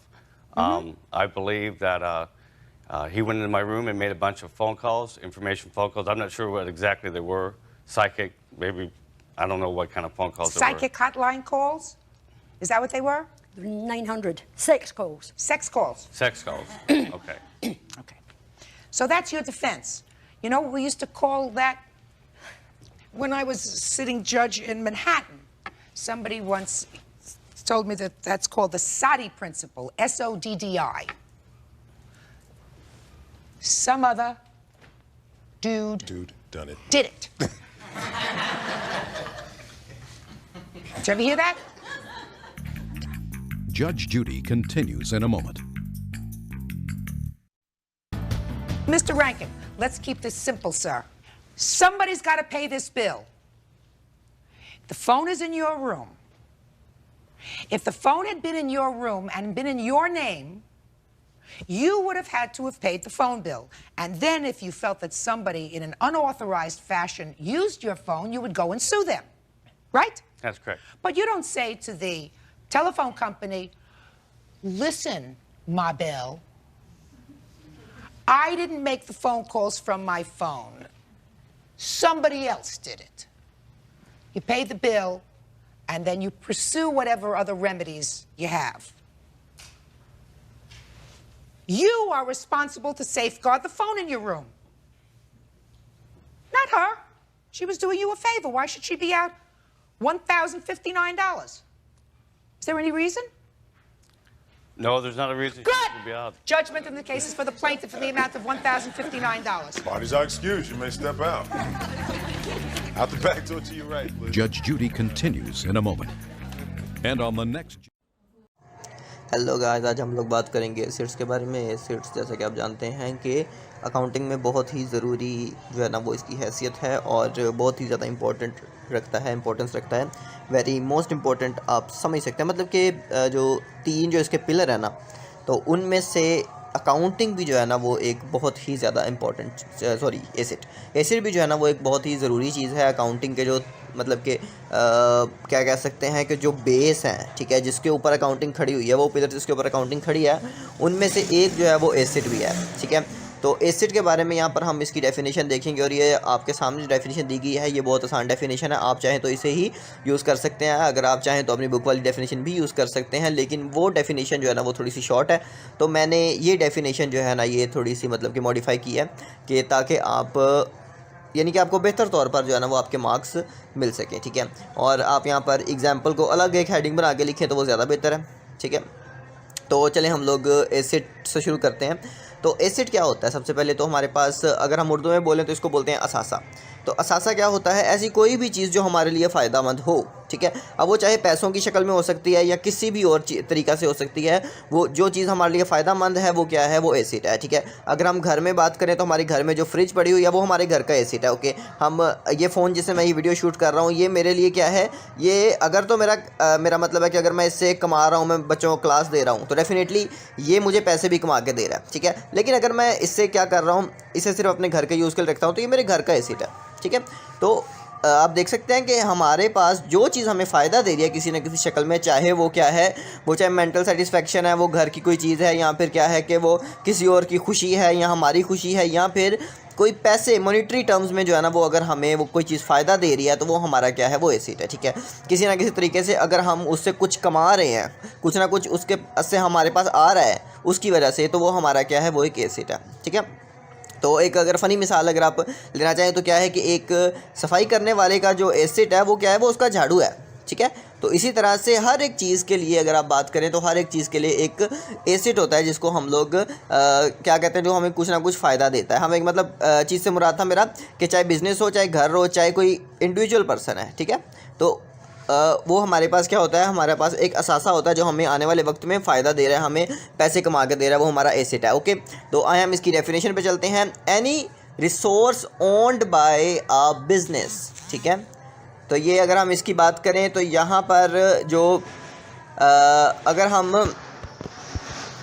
बात करें ना, तो यहाँ पर ऐसी कोई भी चीज़ जो बिज़नेस को क्या कहता है कि ओन कर रहा है, ठीक है, उसके पास है, उसकी मलकियत है, तो वो हमारे पास क्या होता है? वो एसिड होता है अकाउंटिंग की शक्ल में। वैसे एसिड क्या होता है वो मैंने आपको बता दिया है, लेकिन अकाउंटिंग के अंदर जो एसिड का लफ्ज़ हम इस्तेमाल करते हैं वो क्यों करते हैं कि कोई भी चीज़ जो बिज़नेस ओन करता है, ठीक है, वो उसका एसिड है। दैट हैज़ इकोनॉमिक वैल्यू, जो इकोनॉमिक वैल्यू रखता है, जिसका कोई ना कोई वज़न होता है। वज़न से मुराद कोई ना कोई पैसा रखता है, ठीक है, वज़न रखता है, यानी कि अकाउंटिंग की टर्म्स में, अकाउंटिंग की बुक्स में कोई ना कोई वज़न है उसका, कोई ना कोई बात है उसकी, तो उसको हम लोग क्या बोलते हैं? वो हमारे पास एसिड होता है। तो उसकी इकोनॉमिक वैल्यू जो है ना वो हमें इस बात पे डिपेंड करती है। इकोनॉमिक वैल्यू इस बात को बताती है कि वो एसिड बिज़नेस के लिए कितना वैल्यूएबल है, ठीक है, और कितनी देर से वो बिज़नेस में पड़ा हुआ है। इस बात से भी काफ़ी ज़्यादा फ़र्क पड़ता है एसिड की वैल्यू, ठीक है। अब अगर हम देखें ना तो एक मिसाल मैं आपको देता हूँ। एक ना बड़ी मशहूर सी मिसाल है कि एक साबुन की फैक्ट्री थी, और उस साबुन की फैक्ट्री के जब साबुन मार्केट में आ रहे थे ना, तो उसमें से ना काफ़ी सारे जो साबुन के जो बॉक्सेस थे ना वो खाली थे, अंदर साबुन नहीं थे। तो इसकी कंप्लेन की लोगों ने कंपनी को, तो कंपनी ने एक मीटिंग बिठाई और वहाँ पर जो है ना बातचीत की गई कि हम लोग जो है ना वो कैसे इसको ठीक करें। तो एक बंदे ने बोला कि हम ना 30 लाख रुपए की एक मशीन ला के यहाँ पर लगाएंगे, एक्सरे मशीन, जो चेक करेगी कि किसी बॉक्स में ऐसा तो नहीं है कि साबुन नहीं जा रहा है, खाली बॉक्सेस जा रहे हैं।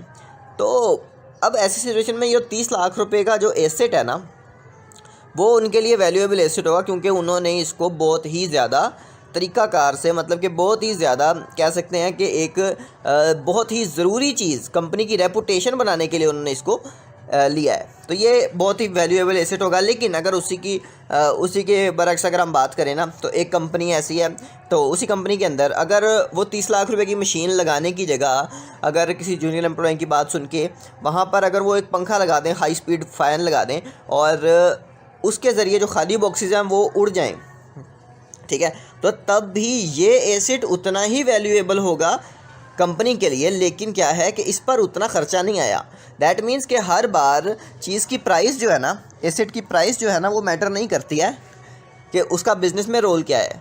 उसकी वैल्यू मैटर करती है कि वो बिज़नेस को क्या दे रहा है, कि वो बिज़नेस को क्या दे रहा है। तो इस चीज़ को आप देख सकते हैं। यहाँ पर अगर हम बात करें ना, तो बिज़नेस के अंदर जो एसेट्स होते हैं उनकी वैल्यू मुख्तलिफ़ चीज़ों पर डिपेंडेंट होती है। तो अगर हम लोग मुख्तलिफ़ चीज़ों की बात करते हैं, तो यहाँ पर जो हमारे पास कैश, इक्विपमेंट और बिल्डिंग जो है ना, वो यहाँ पर आपको सिंपल ये वाली चीज़ें दी गई हैं, ये वाली एग्जांपल्स दी गई हैं। तो कैश, इक्विपमेंट और बिल्डिंग्स जो है ना, वो यहाँ पर स्मॉल सी, मतलब कि एक नॉर्मल सी एग्जांपल है किसी भी बिज़नेस के अंदर, ये तीनों चीज़ें इस्तेमाल की जाती हैं, ठीक है। तो आप अगर देखें ना, तो यहाँ पर हमारे जो अगर दुनियावी बात करें है ना, तो यहाँ पर दुकानें हैं जो है ना, तो दुकानों के लिए जो है ना, हमारे पास जो उनका क्या उसको बोलते हैं, तराजू होता है जिसमें वो तोलते हैं चीज़ों को, तो वो उनके लिए एसेट होता है। अब अगर उस एसेट में कुछ ख़राबी आ जाए तो वो उनके लिए मसला बन जाएगा, वो मुश्किल बन जाएगी, ठीक है। अब जब वो चीज़ें तोल रहे हैं तो क्या हो रहा है कि यहाँ तो वो चीज़ एक मिसाल के तौर पे 1 किलोग्राम वो चीज़ तोल रहे हैं, 1 किलोग्राम की जगह 1200 जा रहा है, ठीक है, या 1200 की जगह 800 जा रहा है। अगर तो 1200 जा रहा है तो उनका अपना नुकसान है, अगर 800 जा रहा है तो उस दुकान की गुडविल पे नुकसान है कि ये कम सौदा देता है, कम चीज़ें देता है, इससे मत लो, उसकी गुडविल का नुकसान होगा। तो आप देख सकते हैं कि छोटे छोटे एसेट्स भी जो ज़्यादा प्राइस नहीं रखते हैं, लेकिन वो बिज़नेस के लिए मोस्ट इंपॉर्टेंट एसेट हो सकते हैं, ठीक है। तो इसी तरह की अगर हम और एग्जांपल देखें ना, तो हमारे पास एक जो कूलर बनाने वाली कंपनी है ना, तो कूलर बनाने वाली कंपनी अगर उनके कूलर्स में लीक्स निकलना शुरू हो जाएं, ठीक है, तो ज़ाहिरी बात है कि उसमें पानी नहीं भरा जाएगा, तो क्या होगा, वो वेस्ट होगा आवाम के लिए, वो लोगों के लिए वेस्ट होगा, ठीक है। तो ऐसी सिचुएशन में कंपनी को भारी नुकसान होगा। इसीलिए उनकी गुडविल जो है ना, उनकी इज़्ज़त बना के रखना दुनिया में, ताकि वो ज़्यादा से ज़्यादा चीज़ों को सेल कर सकें, वो भी एक बहुत ज़रूरी एसेट होता है, ठीक है। गुडविल के ऊपर मैं आगे बात करूंगा, वो एसेट्स की एक काइंड है, उनके अंदर आता है, एसेट की मुख्तलिफ काइंड है, तो वो काइंड्स में आपको करवाऊंगा, और गुडविल उनमें से किस काइंड में आता है मैं आपको वो भी करवाऊंगा, ठीक है। तो आप देख सकते हैं, तो गुडविल मेरी नज़र में, और अगर हम देखें ना, तो बहुत सारे राइटर्स इस बात में लिखते हैं कि काफ़ी सारे बिजनेसेस के लिए उनकी गुडविल सबसे ज़्यादा मैटर करती है, ठीक है। तो एसेट की डेफिनेशन ये थी आपके सामने, और क्या है कि मुख्तलिफ तरह की एग्जांपल्स देके मैंने आपको इस चीज़ को समझाया है।